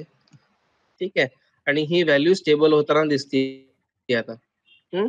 आता 47, 48, 50, 1 मिनिटाची व्हॅल्यू घ्यायची असते, तर साधारण 50 सेकंद झालेले आहेत. तर मग ही जी व्हॅल्यू आहे स्टेडी राहिली 971 मेगा ओहम. आपल्याला आपलं कंपनीचं सर्क्युलर काय म्हणतंय, क्लिअर आहे आता डिस्प्ले? ठीक आहे. हो. ठीक आहे. तर आपलं कंपनीचं सर्क्युलर काय म्हणतंय, की जी काय आपली 1 मिनिटाची व्हॅल्यू आहे, ती एकतर 500 मेगा ओहमच्या वर पाहिजे. काय पाहिजे? 500 मेगा ओहमच्या वर पाहिजे. 971 मेगा ओहम जर आपल्या ट्रान्सफॉर्मरचा 1 मिनिटाचा IR येत असेल, तर म्हणजे काय आहे, आपली जी मेगर व्हॅल्यू आहे ती ओके आहे. ठीक आहे. हेच आपल्याला बघायचं असतं. कनेक्शन करताना काय करायचं लक्षात ठेवा नेहमी, HV चे जे 4 टर्मिनल आहेत, त्याचं एक कनेक्शन करायचं. LV चे जे 4 टर्मिनल आहेत, R, Y, B आणि N, त्याचं एक कनेक्शन करायचं. माईक म्यूट करा प्लीज. जसं आता आपण PI बघितलं. PI ही जी मेगर घ्यायची जी प्रॅक्टिस आहे, ती सगळ्यांना आली पाहिजे आणि सगळ्यात सोपी आहे. मेगर करण्यामध्ये काय अवघड काम नाहीये. फक्त आपल्याला कनेक्शन व्यवस्थित उघडायचे आहेत जम्परचे. 4ही टर्मिनल जे आहेत HVचे ते एकत्र करायचे आहेत. LVचे 4ही टर्मिनल एकत्र करायचे आहेत. आणि टेस्ट चालू असताना आपल्याला काळजी घ्यायची आहे, की आपला कोणता सहकारी टेस्ट घ्यायच्या जागेमध्ये जात नाहीये. आणि आपण जे टेस्टमध्ये व्होल्टेज देतोय ते 5 kV असलं पाहिजे. दुसरं टायमिंग जो आहे किंवा टेस्टचा जो मोड आहे तो IR आहे का PI आहे हे कन्फर्म करायचं आहे. आपल्याला PI मोड मध्ये टेस्ट करायचा असतो ट्रान्सफॉर्मर. तेव्हा आपण ते केलं तर हे सर्वांना जमणं शक्य आहे. आणि तुम्ही प्लीज एकदा तरी करून बघा. तसंच ऑइलचं BDV हे पण खूप सोपं आहे. प्रत्येकाला आलंच पाहिजे आणि प्रत्येकाने एकदा तरी वर्षातनं केलं पाहिजे. ठीक आहे. जसं IR आहे तसं BDV पण आपण बघणार आहोत. BDV काय आहे? IR मध्ये आपण DC देतो. मेगर मध्ये आपण DC सर देतो. बोला.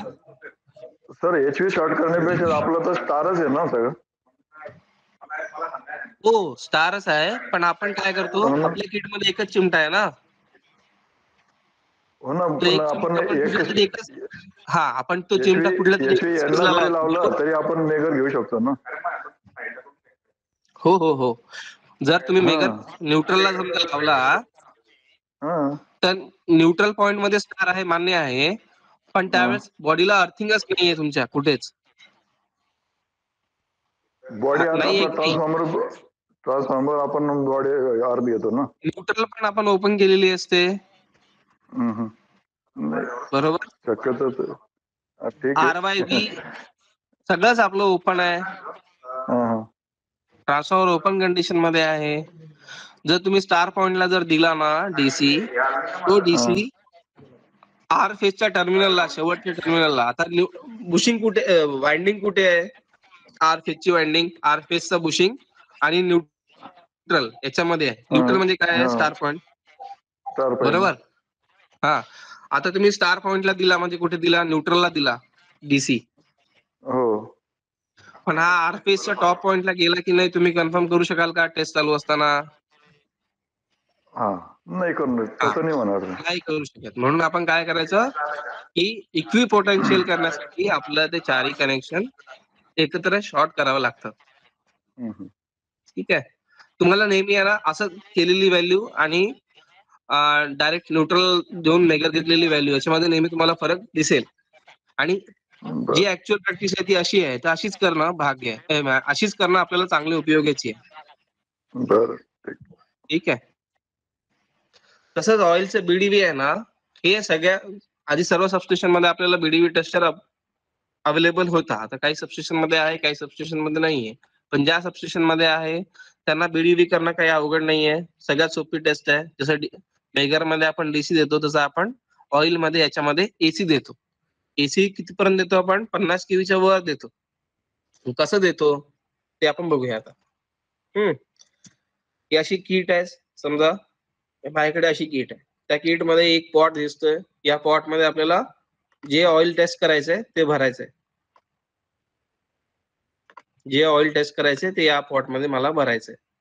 तर भरताना पण आपण काय काळजी घेतो? तो पॉट आहे, ज्या ऑइलचा टेस्ट करायचंय त्याच ऑइलनी तो पॉट धुतो. एकदा नाही, दोनदा नाही, तीनदा नाही, चारदा धुतो. ठीक आहे. चारदा धुतल्यावरती त्याच्यामध्ये ऑइल लेवलला भरतो. पूर्ण ऑइल पॉट भरून त्याच्यामध्ये ऑइल भरतो. त्याच्यानंतर मग त्याचं आपण झाकण लावतो आणि या किट मध्ये आपण त्याला फिक्स करतो. ठीक आहे.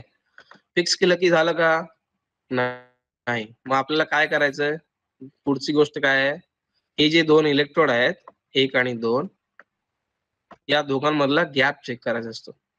काय चेक करायचा असतो? गॅप. आणि हा गॅप किती पाहिजे? 2.5 mm.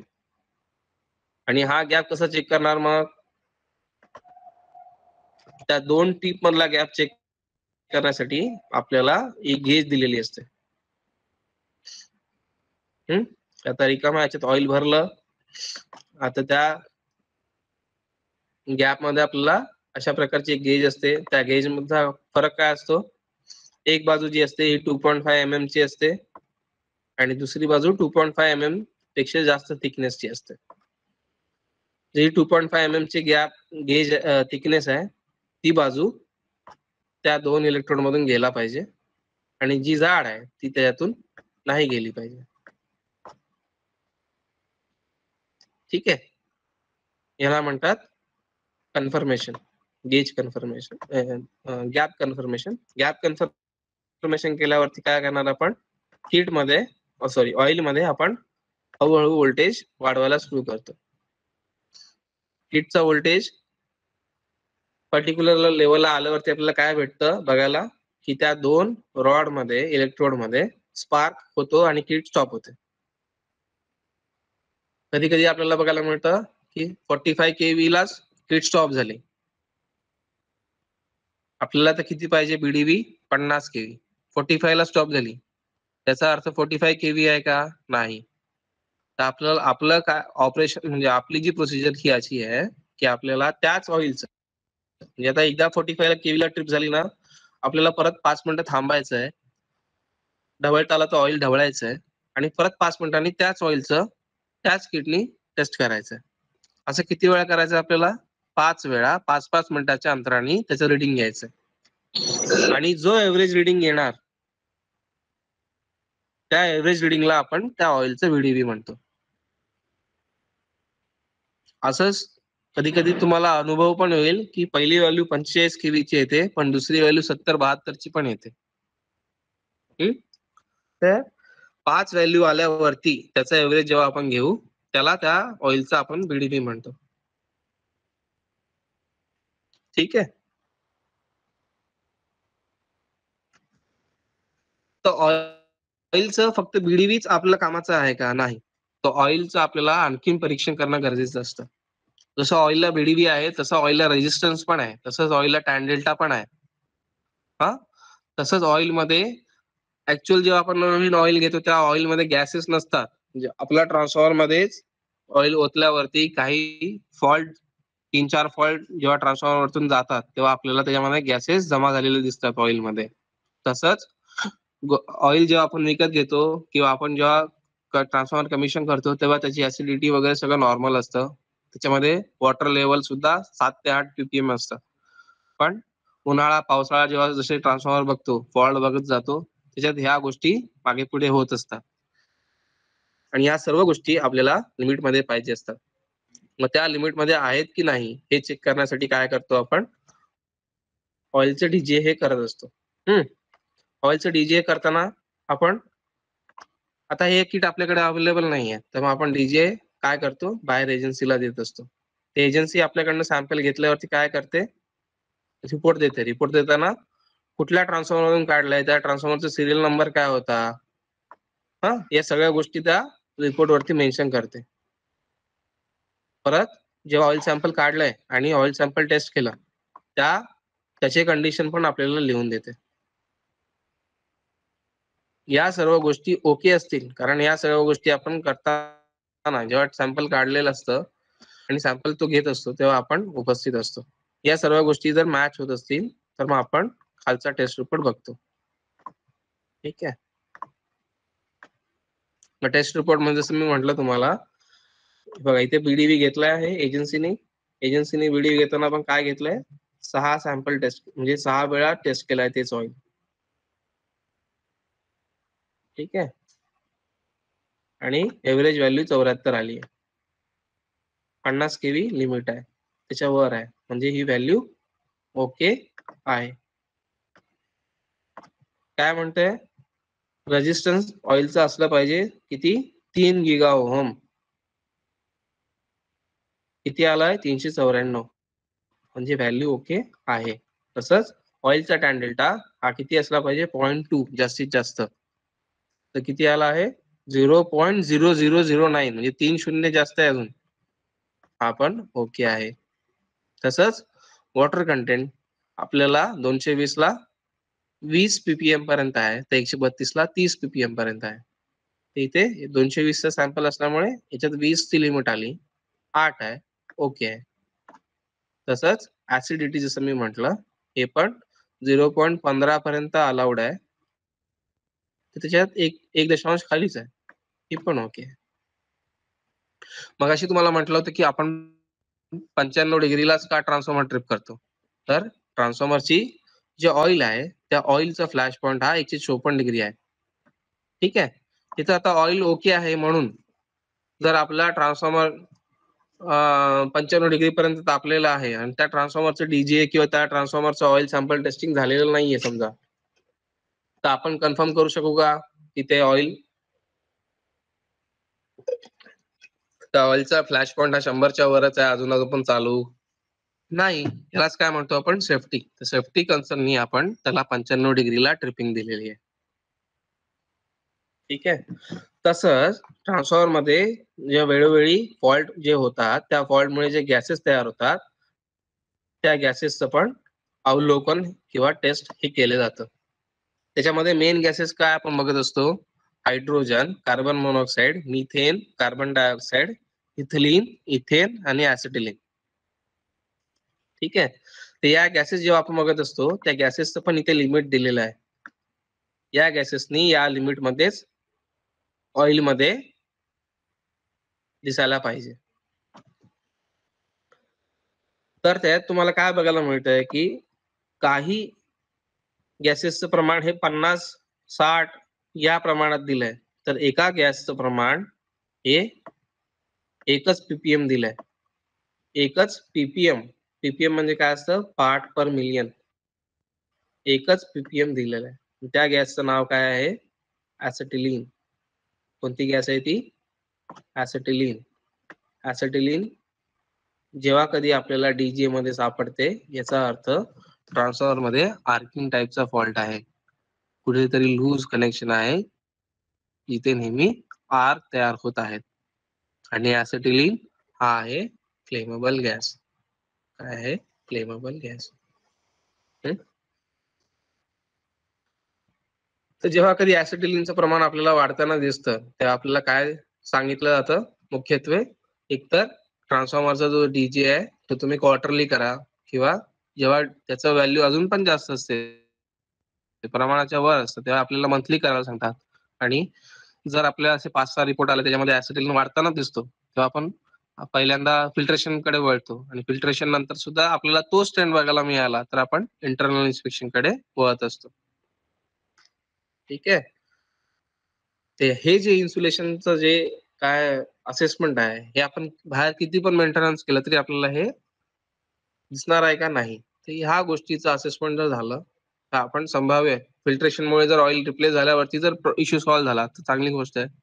इंटरनल इन्स्पेक्शन मध्ये जर आपल्याला लूज पॉईंट भेटला तर आपण तो अटेंड करू शकत असेल साईट वरती, इश्यू सॉल्व्ह होऊ शकतो. बरोबर. तर ऍसिटिलीन गॅस हा ट्रान्सफॉर्मरच्या लाईफसाठी धोकादायक आहे.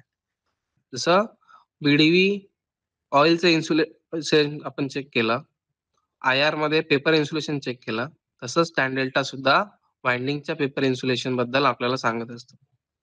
IR मध्ये आपण डीसी दिला, टॅन डेल्टा मध्ये आपण एसी देतो. वाइंडिंगचं इन्सुलेशनचं पण टॅन डेल्टा घेत असतो आपण, बुशिंगच्या इन्सुलेशनचा पण आपण टॅन डेल्टा घेत असतो. ठीक आहे.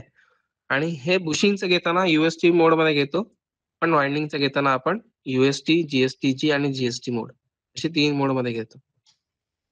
या ज्या काय व्हॅल्यू असतात आपल्याला 10 kV ला घ्यायचे असतात.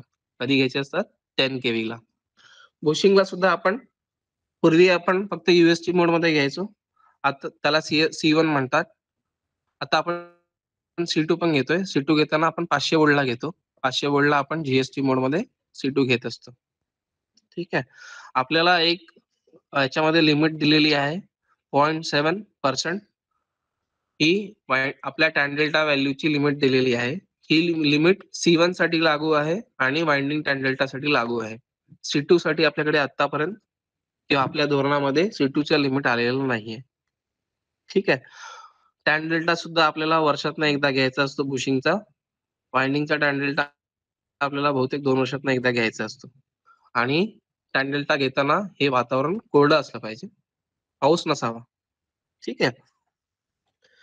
टॅन डेल्टा घेताना सुद्धा जसं आपण जुन्या व्हॅल्यू रेफर करायच्या आहेत किंवा लिमिट व्हॅल्यू पण रेफर करायची आहे 0.7% ची, तसंच जुन्या व्हॅल्यू, मागच्या वर्षीची व्हॅल्यू आणि या वर्षीच्या व्हॅल्यू मध्ये 0.1 पेक्षा जास्त फरक नसावा, हे सुद्धा तेवढंच आपल्याला बघायचं असतं. ठीक आहे.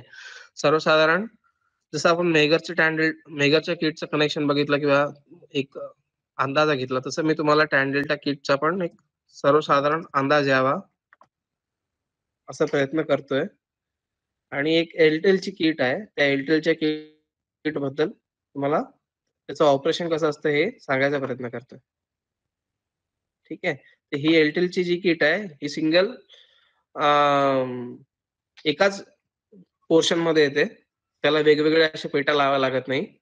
आणि त्या एअरटेलच्या किट वरून हे एक त्याचं कॅलिब्रेशन युनिट आहे, ते कॅलिब्रेशन युनिटला आपण टेस्ट करतोय. त्या एअरटेलच्या किट मध्ये एक 10 केबीचा जो एचव्ही केबल असते ती केबल, डेल्टा मेजरमेंट साठी एक केबल, 2 इंटरलॉक असतो फूट इंटरलॉक त्याची एक केबल, 3 अर्थिंग साठी एक 4 आणि सप्लाय 5. फक्त 5 वायर जोडा लागतात. किती? फक्त 5 वायर जोडा लागतात. तर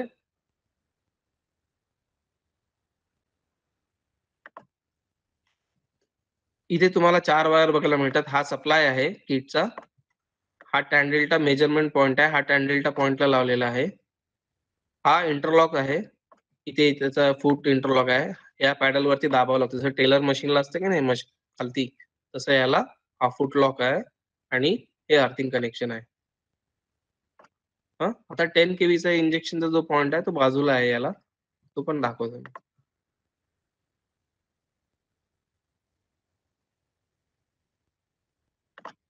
हा इथे.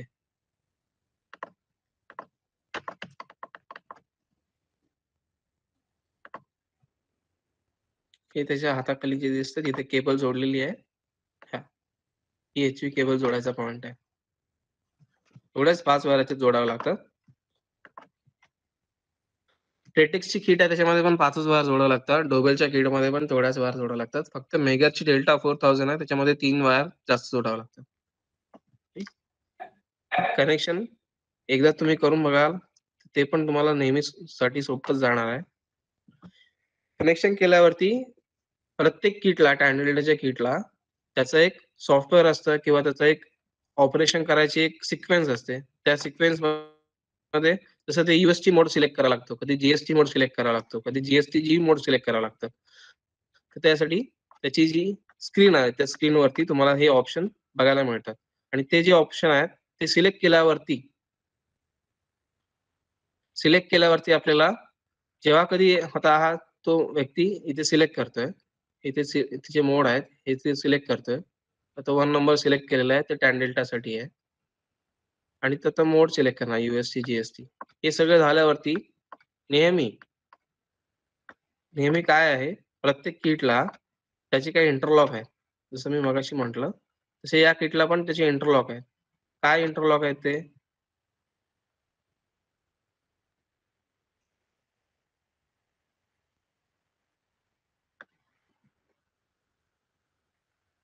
तुम्ही कितीही कनेक्शन व्यवस्थित केले ना, हे इंटरलॉक जोपर्यंत जात नाही तोपर्यंत तुम्हाला किट मधून 10 केव्ही किंवा जो काही व्होल्टेज लेवल आहे तो देता येत नाही. इथे हे इंटरलॉक बघायला मिळतं. काय एक तर ओव्हर टेम्परेचर, किटचं टेम्परेचर जास्त असेल तर किट वर्क करणार नाही. तसंच फूट स्विच जो आहे तो ओपन असेल तरी तुमच्या किट मधून सप्लाय जाणार नाही. तिसरं, ग्राउंडचं कनेक्शन प्रॉपर झालं नाही तरी तुमची किट ही वर्क करणार नाही. याला म्हणतो आपण प्री चेक. हे प्री चेक याच्यातला एक सुद्धा बल्ब लागला नाही पाहिजे. ठीक आहे. हे जेव्हा ओके असेल तेव्हा या किट वरती आपण एचव्ही देऊ शकतो. तेव्हा इथे जेव्हा हा एंटर प्रेस होईल ग्रीन कलरचं बटन तेव्हा त्यातून इंजेक्शन जाणार आणि ते इंजेक्शन झाल्यावरती साधारण आहे ना आपल्याला रिझल्ट पण दाखवतो कसं बघायला मिळतो. आता या बुशिंगचं जसं आता हे नेमप्लेट आहे, या नेमप्लेट वरती त्याचे फॅक्टरी मधले व्हॅल्यू दिलेले आहे. C1 साठी, C2 साठी तेच व्हॅल्यू आपल्याला इथे कन्फर्म करायचे आहेत. आता C2 साठी आपण इथे चेक केलेलं आहे. तर हा जो डिस्प्ले आहे या डिस्प्ले वरती व्हॅल्यू कशा येतात? तुम्ही मोड कोणता सिलेक्ट केला ते आधी लिहून येतं. किती व्होल्टेज दिला ते लिहून येतं. करंट किती गेला ते लिहून येतं. कॅपॅसिटन्स किती मोजला गेला ते लिहून येतं आणि टॅन डेल्टाची व्हॅल्यू ही पर्सेंटेज मध्ये आलेली आहे इथे. हे आपण बघायला मिळते. तर आपलं सर्क्युलर काय म्हणतंय 0.7च्या खालती असली पाहिजे. तर व्हॅल्यू किती आली आहे 0.6. ठीक आहे. तर असं आपण ते कन्फर्म करत असतो. सर्वसाधारण आपल्याला ना 2 केव्ही, 5 केव्ही, 10 केव्ही याच्यामध्ये कॅपॅसिटन्स आणि टॅन डेल्टाच्या व्हॅल्यू जेव्हा आपण मोड मध्ये चेक करत असतो तेव्हा त्या व्हॅल्यू रिपीट होताना दिसतात आणि 10 केव्हीला व्यवस्थित व्हॅल्यू मिळतात. पाहिजे तर तुम्हाला जर व्हॅल्यू फ्लक्च्युएट होत असतील तर तुम्ही साधारण हे रिकमेंडेशन असतं की 3 किंवा 4 वेळा 10 केव्हीला त्याच कनेक्शन वरती त्याच मोड मध्ये व्हॅल्यू रिपीट करा. ठीक आहे.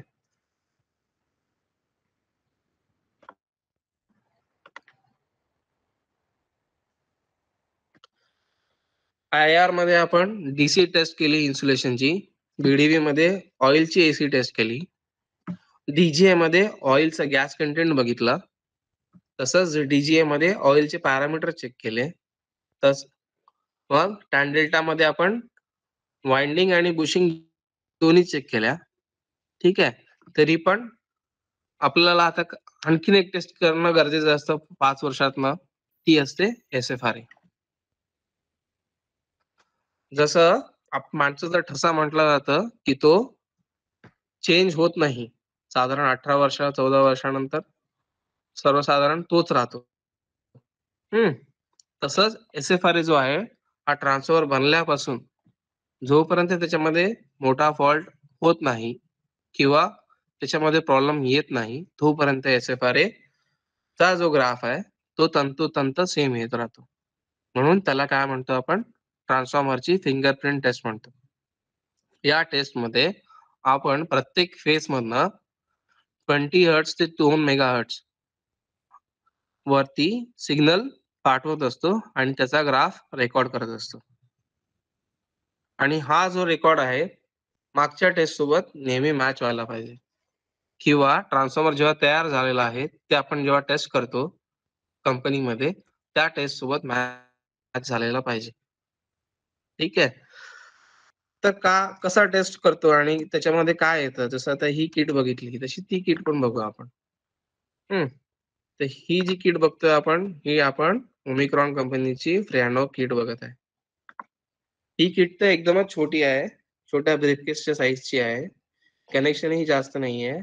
2 केबल आपल्याला जोडायचे असतात ट्रान्सफॉर्मरला आणि किटची अर्थिंग. आपल्या कुठला पण टेस्ट असो त्याच्यामध्ये आपल्याला किटला अर्थिंग देणं गरजेचं आहे. आता हे जे व्यक्ती आहेत एका बुशिंगला आपल्याला कनेक्ट करताय. मी काय सांगितलं, पर फेज आपल्याला टेस्ट करायची असते. तर ही आर फेज आणि न्यूट्रल मध्ये आता ते त्यांची किट कनेक्ट करत आहे.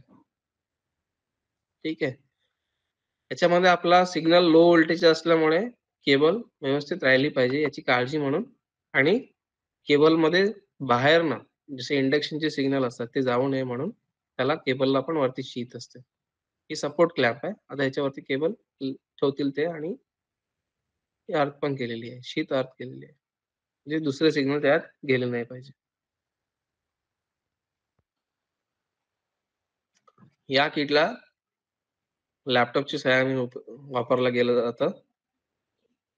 आणि जसं तुम्ही बघितलं टॅन डेल्टा किटमध्ये किंवा मेगरच्या किटमध्ये, जेव्हा किट स्टार्ट होते तेव्हा आपल्याला इंडिकेशन हे नेहमी किट देत असते. तर SFRAच्या किटमध्ये तुम्हाला मी काय सांगितलं, आपला जो सिग्नल आहे तो 20 हर्ट्ज ते 2 मेगाहर्ट्ज इथे स्केल आहे. त्या स्केलमध्ये तो जात असतो, आणि हे जाताना आता ही ब्लू लाईन आहे ना, जसं जसं तो वेव्हफॉर्म कम्प्लीट करत जाईल तसं तसं ती लाईन पुढे पुढे जात जाईल. म्हणजे आपला रेकॉर्ड जो आहे, रिस्पॉन्स जो आहे तो किटमध्ये रेकॉर्ड होतोय. साधारण हे 2 मिनिटाला एक ग्राफ तो आपल्याला भेटत असतो. आता हे तर आपली किटने रिस्पॉन्स तर घेतला, पण तो ट्रान्सफॉर्मर कुठल्या वाइंडिंगचा आहे, स्टार स्टार आहे, स्टार डेल्टा आहे, ते आपल्याला तिथे सिलेक्ट करावं लागतं. दुसऱ्या कंपनीच्या किटमध्ये आपण आधी डिझाइन सिलेक्ट करतो आणि मग ग्राफ घेतो. याच्यामध्ये ग्राफ घेऊन मग ते डिझाइन सिलेक्ट करता येतं. मग जसं आपण ते बाकीचे त्याच्यामध्ये इनपुट्स जे किटला पाहिजे आहेत ते किट्सला इनपुट दिल्यावरती तो काय करतो, त्याचा ग्राफ हा जनरेट करायला सुरू करतो. आता हा आर फेजचा ग्राफ आहे. आर फेजचा ग्राफ तो जनरेट होईल.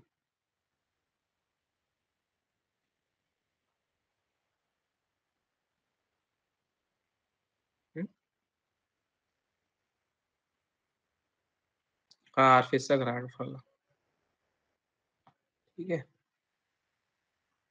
आता हे ग्राफ आला, पण या ग्राफला काहीतरी पाहिजे ना आपल्याला. जसं त्या टॅन डेल्टामध्ये आपल्याला होतं, लिमिट होतं 0.7% किंवा मेगामध्ये 500 मेगा मिनिमम व्हॅल्यू पाहिजे.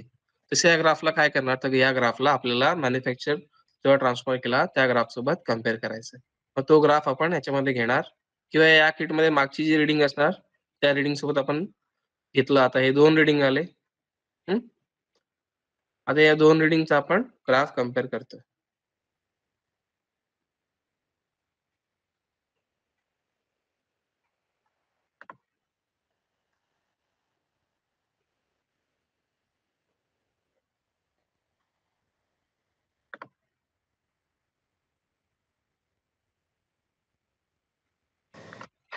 ठीक आहे. आता हे जे ग्राफ आहे ना, या ग्राफमध्ये आपल्याला ना आणखीन एक गोष्ट बघायची आहे. ती म्हणजे काय आहे, आता या 2 ग्राफमध्ये तर इथे अंतर दिसतंय. या 2 ग्राफमध्ये काय दिसतंय आपल्याला? क्लिअरली दिसतंय की हे दोन्ही ग्राफ एकावरती एक मॅच नाही होत आहे. ही रेड लाईन आणि ब्लू लाईन.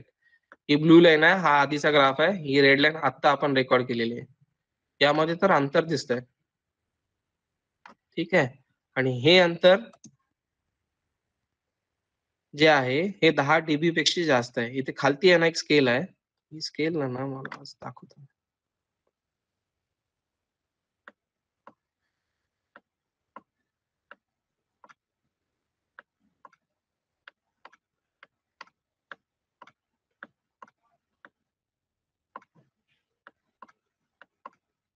हं. ही स्केल आहे ना खालती, या स्केलमध्ये तो त्या 2 ग्राफ मधलं अंतर दाखवत आहे आपल्याला.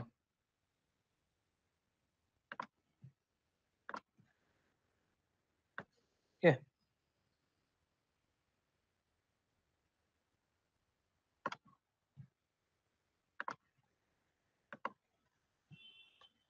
तर हे अंतर जे दिसतंय, हे अंतर आपलं जे या किट किंवा एस-एफ-आर मध्ये आपल्याला नेहमी 10 डीबीच्या आत असलं पाहिजे. हे 10 dB, plus 10 dB, minus 10 dB.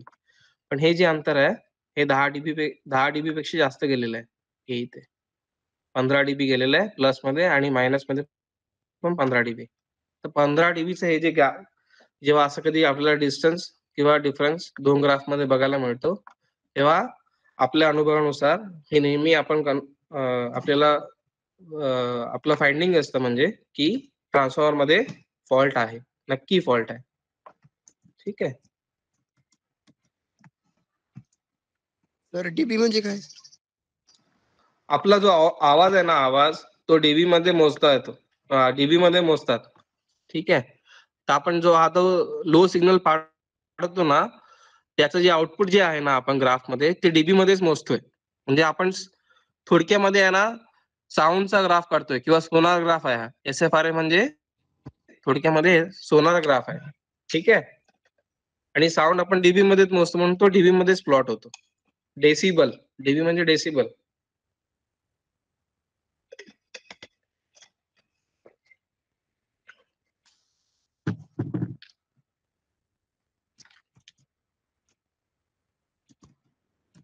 त्या एस-एफ-आर असा जो आता एस-एफ-आर बघितला ना, त्या एस-एफ-आर ला मॅच होणारा एक फोटो माझ्याकडे आहे.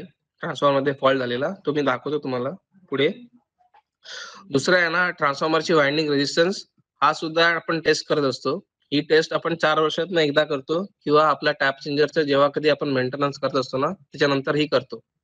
त्याच्या वाइंडिंग रेझिस्टन्स करायचा उद्देश हाच, जसं आपण एस-एफ-आर, मेगर, टॅन डेल्टामध्ये इन्सुलेशनची लेवल इन्सुलेशन चेक केला, तसंच वाइंडिंग रेझिस्टन्स मध्ये आपण वाइंडिंगचा जो पोर्शन आहे, तो प्रॉपर आहे की नाही ते बघायसाठी.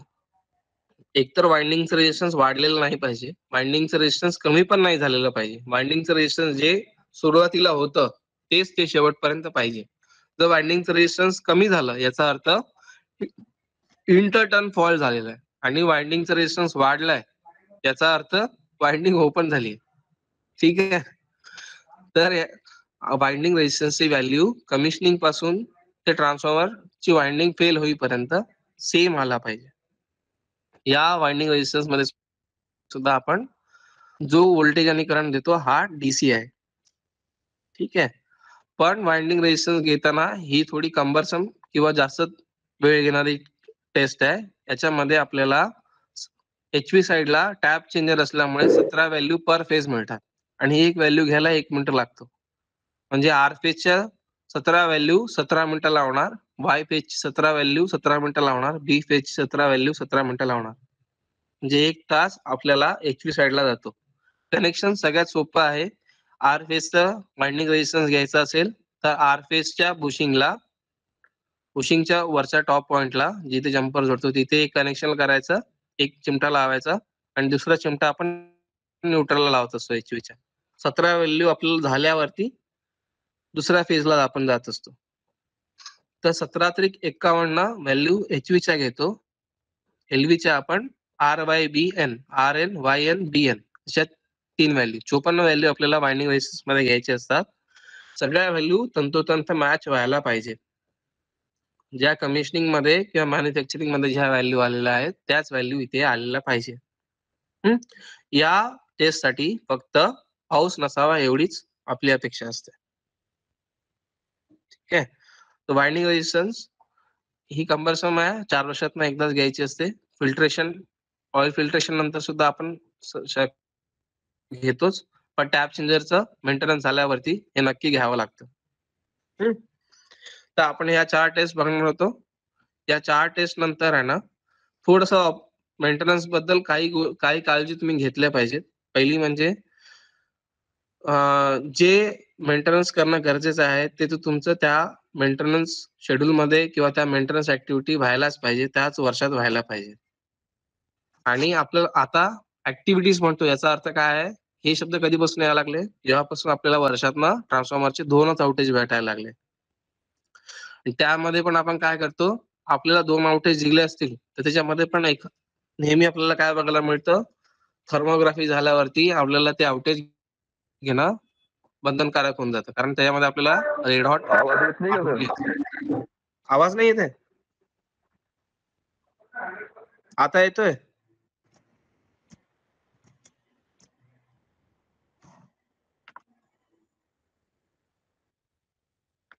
आता येतोय आवाज? हॅलो, हो सर. बाकीच्यांना येतोय का आवाज? हो हो सर. येतोय सर. हो सर. कोणाला नाही येत आहे?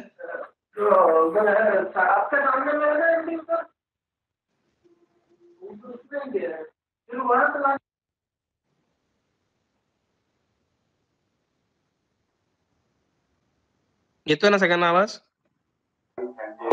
हो सर. ठीक आहे, जाऊ पुढे मग. हो सर. ठीक आहे. तर आपल्याला आता प्लॅनिंग करायची काय गरज पडते, कारण सगळ्यात पहिले आपल्याला 2च आउटेज भेटतात. काय होतंय, आपल्याला वर्षातनं 2च आउटेज भेटतात आणि त्या 2 आउटेज मध्ये आपल्याला डायग्नोस्टिक पण करायचंय आणि ट्रान्सफॉर्मरला जे काय गरजेचे मेंटेनन्स आहे ते पण करणं गरजेचं आहे. ठीक आहे.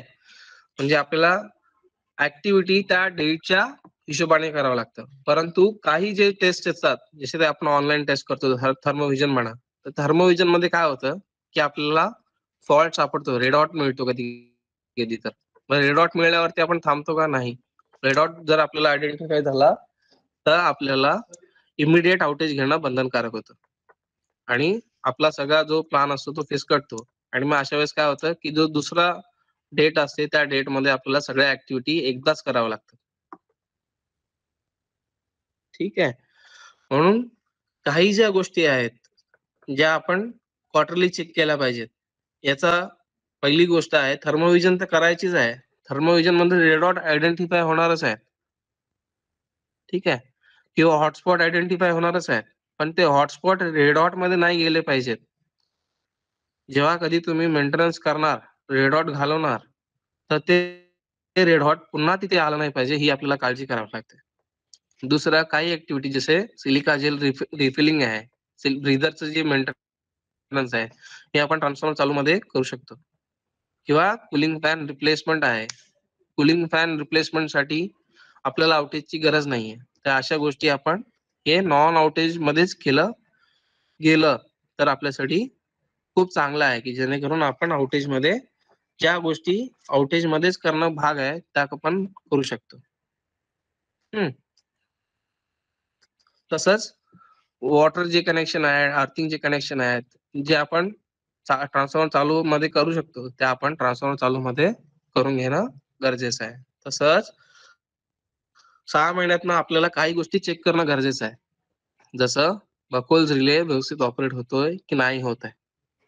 आपण जर मायनर लिकेज अटेंड केलं होतं मागच्या आउटेज मध्ये आणि त्याच पॉइंट मधून पुन्हा लिकेज होत नाहीये हे पण चेक करणं गरजेचं आहे. जर नवीन मायनर लिकेज आला असेल तर ते पण अटेंड तेव्हा व्हायलाच पाहिजे. हॉटस्पॉट आणि रेड हॉट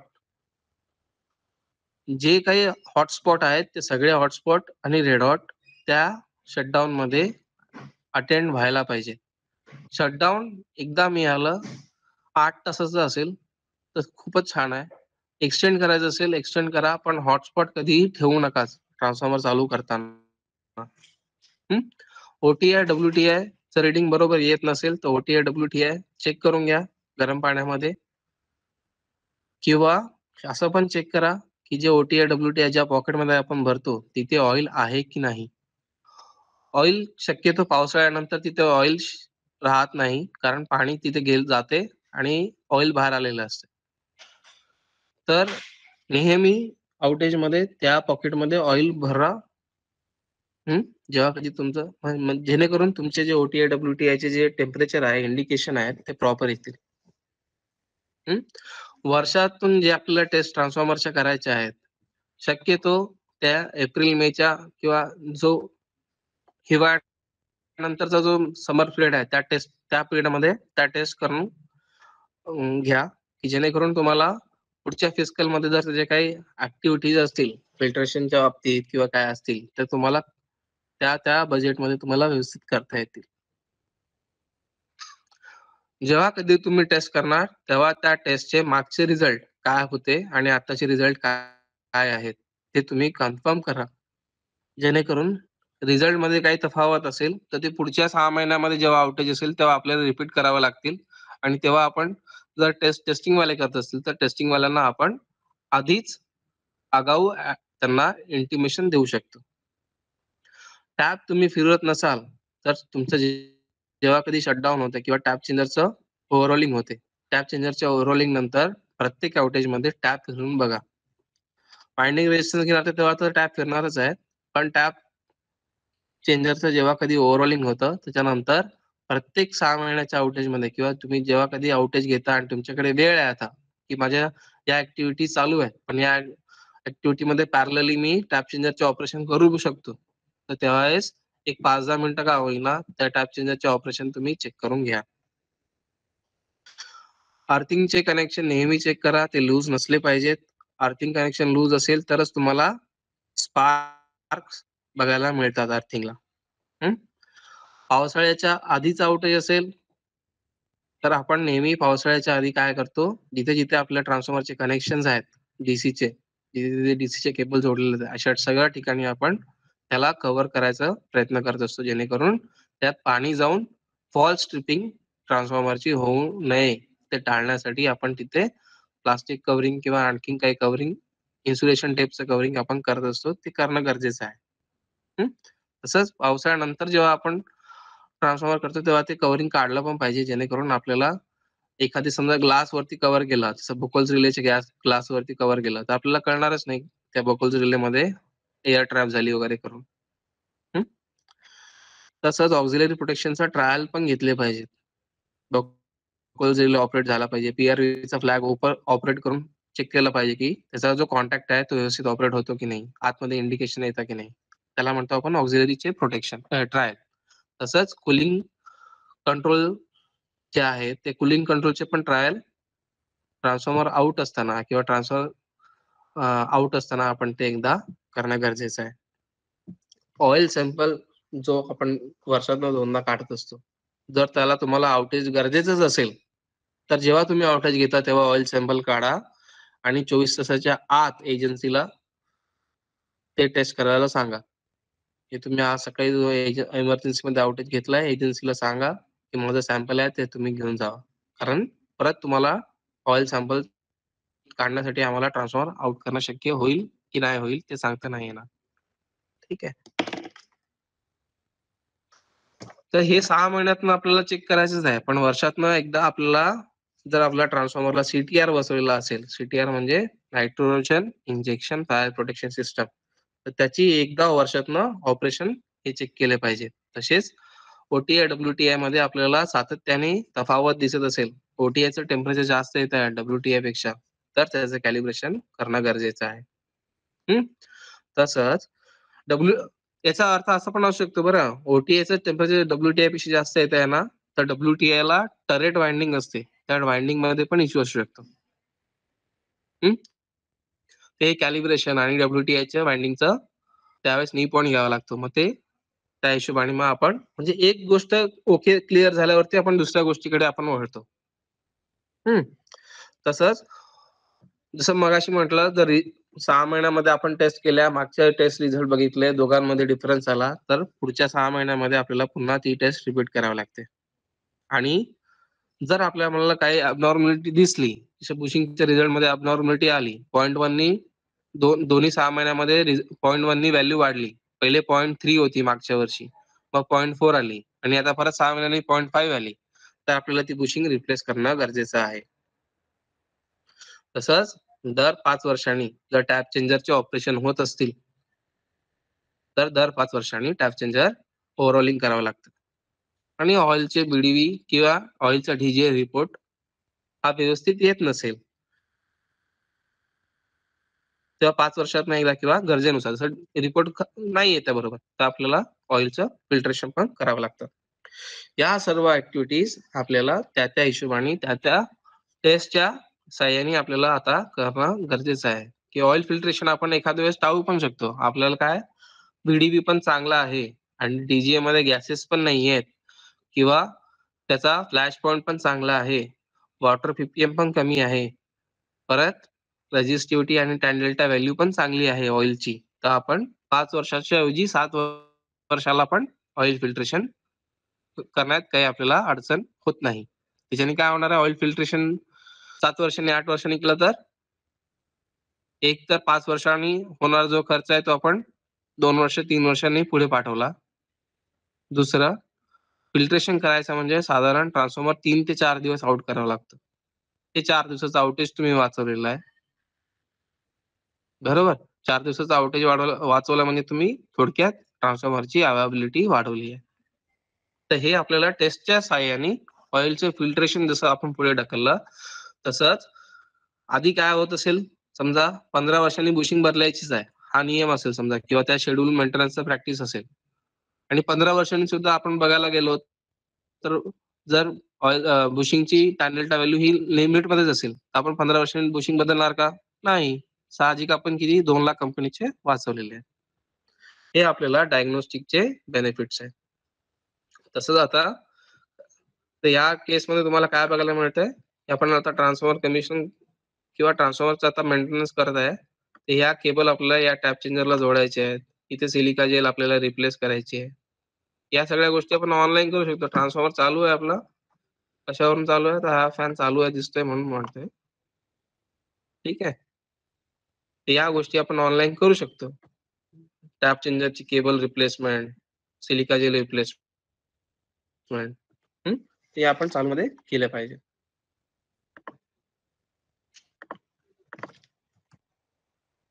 मगाशी जसं म्हटलं तसं पहिल्या फोटोमध्ये आपण बघितलं बुशिंग फेलियर आहे. तसंच इथे या ट्रान्सफॉर्मरचे बुशिंग ट्रान्सफॉर्मर 1च वर्ष झाला होता कमिशन करून. कमिशन केलेल्या नवीन ट्रान्सफॉर्मर मध्ये काय आढळलं, त्या व्यक्तीने सहज आपल्याला टेस्ट पण करायची नव्हती. त्या व्यक्तीने सहज तो टॅन डेल्टा पॉइंट उघडून बघितला, की तिथे ऑइल लिकेज आहे की नाही आहे. या गोष्टीसाठी तो टॅन डेल्टा पॉइंट उघडला गेला होता आणि जसा तो उघडला गेला तसं त्यातनं ऑइल हे बाहेर आलं. याचा अर्थ ही बुशिंग फेल झाली होती.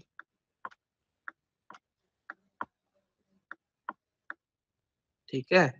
तर हे नसतं उघडून बघितलं तर हा ट्रान्सफॉर्मर चालू मध्येच बुशिंग फेलियर वरती पेटला असता. म्हणजे हे तुमचे सहकार्य आहेत आणि तुम्हीच सर्व हे अशा गोष्टी तुम्ही फॉलो करता, त्याच्यामुळे ट्रान्सफॉर्मर मध्ये होणारे जे संभाव्य धोके आहेत हे तुम्ही तुमच्या प्रयत्नांना टाळत आहात.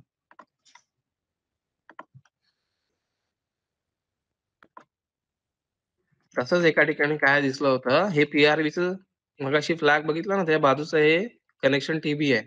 या कनेक्शन टीबी मध्ये काय व्हायचं, थोडा पण पाऊस आला ना की पीआरव्ही ऑपरेट व्हायचा.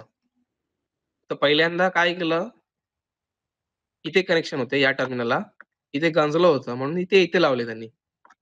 त्यांनी पूर्ण उघडलं नाही, फक्त काय बघितलं इथे गंजलं आहे तर त्यांनी इथे लावलं. परत थोडासा हलका सरी आल्या, हा पाणी नव्हतं बरं, इथे पाणी नव्हतंच, पण फक्त गंजलं होतं म्हणून त्यांनी इकडनं लावलं. तरी तो ट्रिप झाला. मग लोकांना काय वाटलं केबल फॉल्टी आहे किंवा मला काय वाटलं केबल फॉल्टी आहे. पण केबल तर फॉल्टी नव्हती. मी केबल ओपन केली दोन्ही बाजूनी. केबल चेक केली, मेगर घेतला. केबल तर ओके होती. मग हा जो कनेक्शन बॉक्स आहे तो ओपन करून बघितला. त्याच्यामध्ये हे असे सॉल्ट डिपॉझिशन बघायला मिळाले. जेव्हा कधी त्याला हलकी ह्युमिडिटी मिळाली, तेव्हा हे सगळं कंडक्टिव्ह व्हायचं आणि आपलं जे कनेक्शन आहे ते शॉर्ट व्हायचं आणि पी-आर-व्ही फॉल्स ऑपरेशन होऊन ट्रान्सफॉर्मर ट्रिप व्हायचं.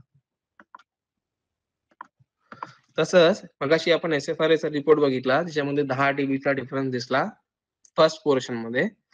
त्यावेळेस आपल्याला अशा प्रकारचे फॉल्ट बघायला मिळतात. ही कोर आहे ट्रान्सफॉर्मरची. त्या ट्रान्सफॉर्मरच्या कोरवरती हे जे सिल्वर कलरचे दिसतायत, हे जे आहेत हे डॅमेज झालेले आहेत, कट झालेले आहेत, कुठे दबलेली आहे. हे कशामुळे झालं आहे? त्याच्यावरची जी असणारी वाइंडिंग आहे त्याला डॅमेज झालेलं आहे. नेहमी कोरला सर्वात पहिले एल-व्ही वाइंडिंग असते किंवा जी लो व्होल्टेज वाइंडिंग असते ती असते आणि त्याच्यावरती एच-व्ही वाइंडिंग असते. त्याच्यामध्ये पण या दोन्ही वाइंडिंग एकत्र आहेत, एल-व्ही आणि एच-व्ही. ठीक आहे. ही जी पिंक लाईन दिसते आहे, या पिंक लाईनच्या आतल्या बाजूला एल-व्ही वाइंडिंग आहे आणि पिंक लाईनच्या बाहेरच्या बाजूला एच-व्ही वाइंडिंग आहे. ही एल-व्ही वाइंडिंगला इथे तुम्हाला सगळं ब्लॅक दिसायला मिळते. ही एल-व्ही वाइंडिंग इथे शॉर्ट झाली आहे. ही एल-व्ही वाइंडिंगची लीड बाहेर आलेली आहे. ही बुशिंगला जाते. या भागामध्ये शॉर्ट झालेली आहे. तुम्ही जेव्हा इंटरनल इन्स्पेक्शन करता ट्रान्सफॉर्मरचं ऑन साइट, तरी तुम्हाला हा फॉल्ट बघायला नाही मिळणार. फक्त तुम्हाला इथे हे एच-व्ही साइडला हे जे काळे मार्क्स आहेत ना, हे असे बघायला मिळतात. बाकीचा जो निष्कर्ष आहे तुम्हाला तुमच्या टेस्ट रिपोर्ट वरतून काढायला भाग पडतो. फक्त तुम्ही काय कन्फर्म करता की तिथे फ्लॅश मार्क्स आलेत की नाही. आणि हा जेव्हा फॅक्टरीमध्ये ओपन होतो तेव्हा तुम्हाला ऍक्च्युअल फॉल्ट बघायला मिळतो.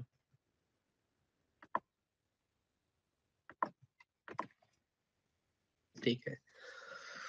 तर हे तुम्हाला मला तुम्हाला शेअर करायचं होतं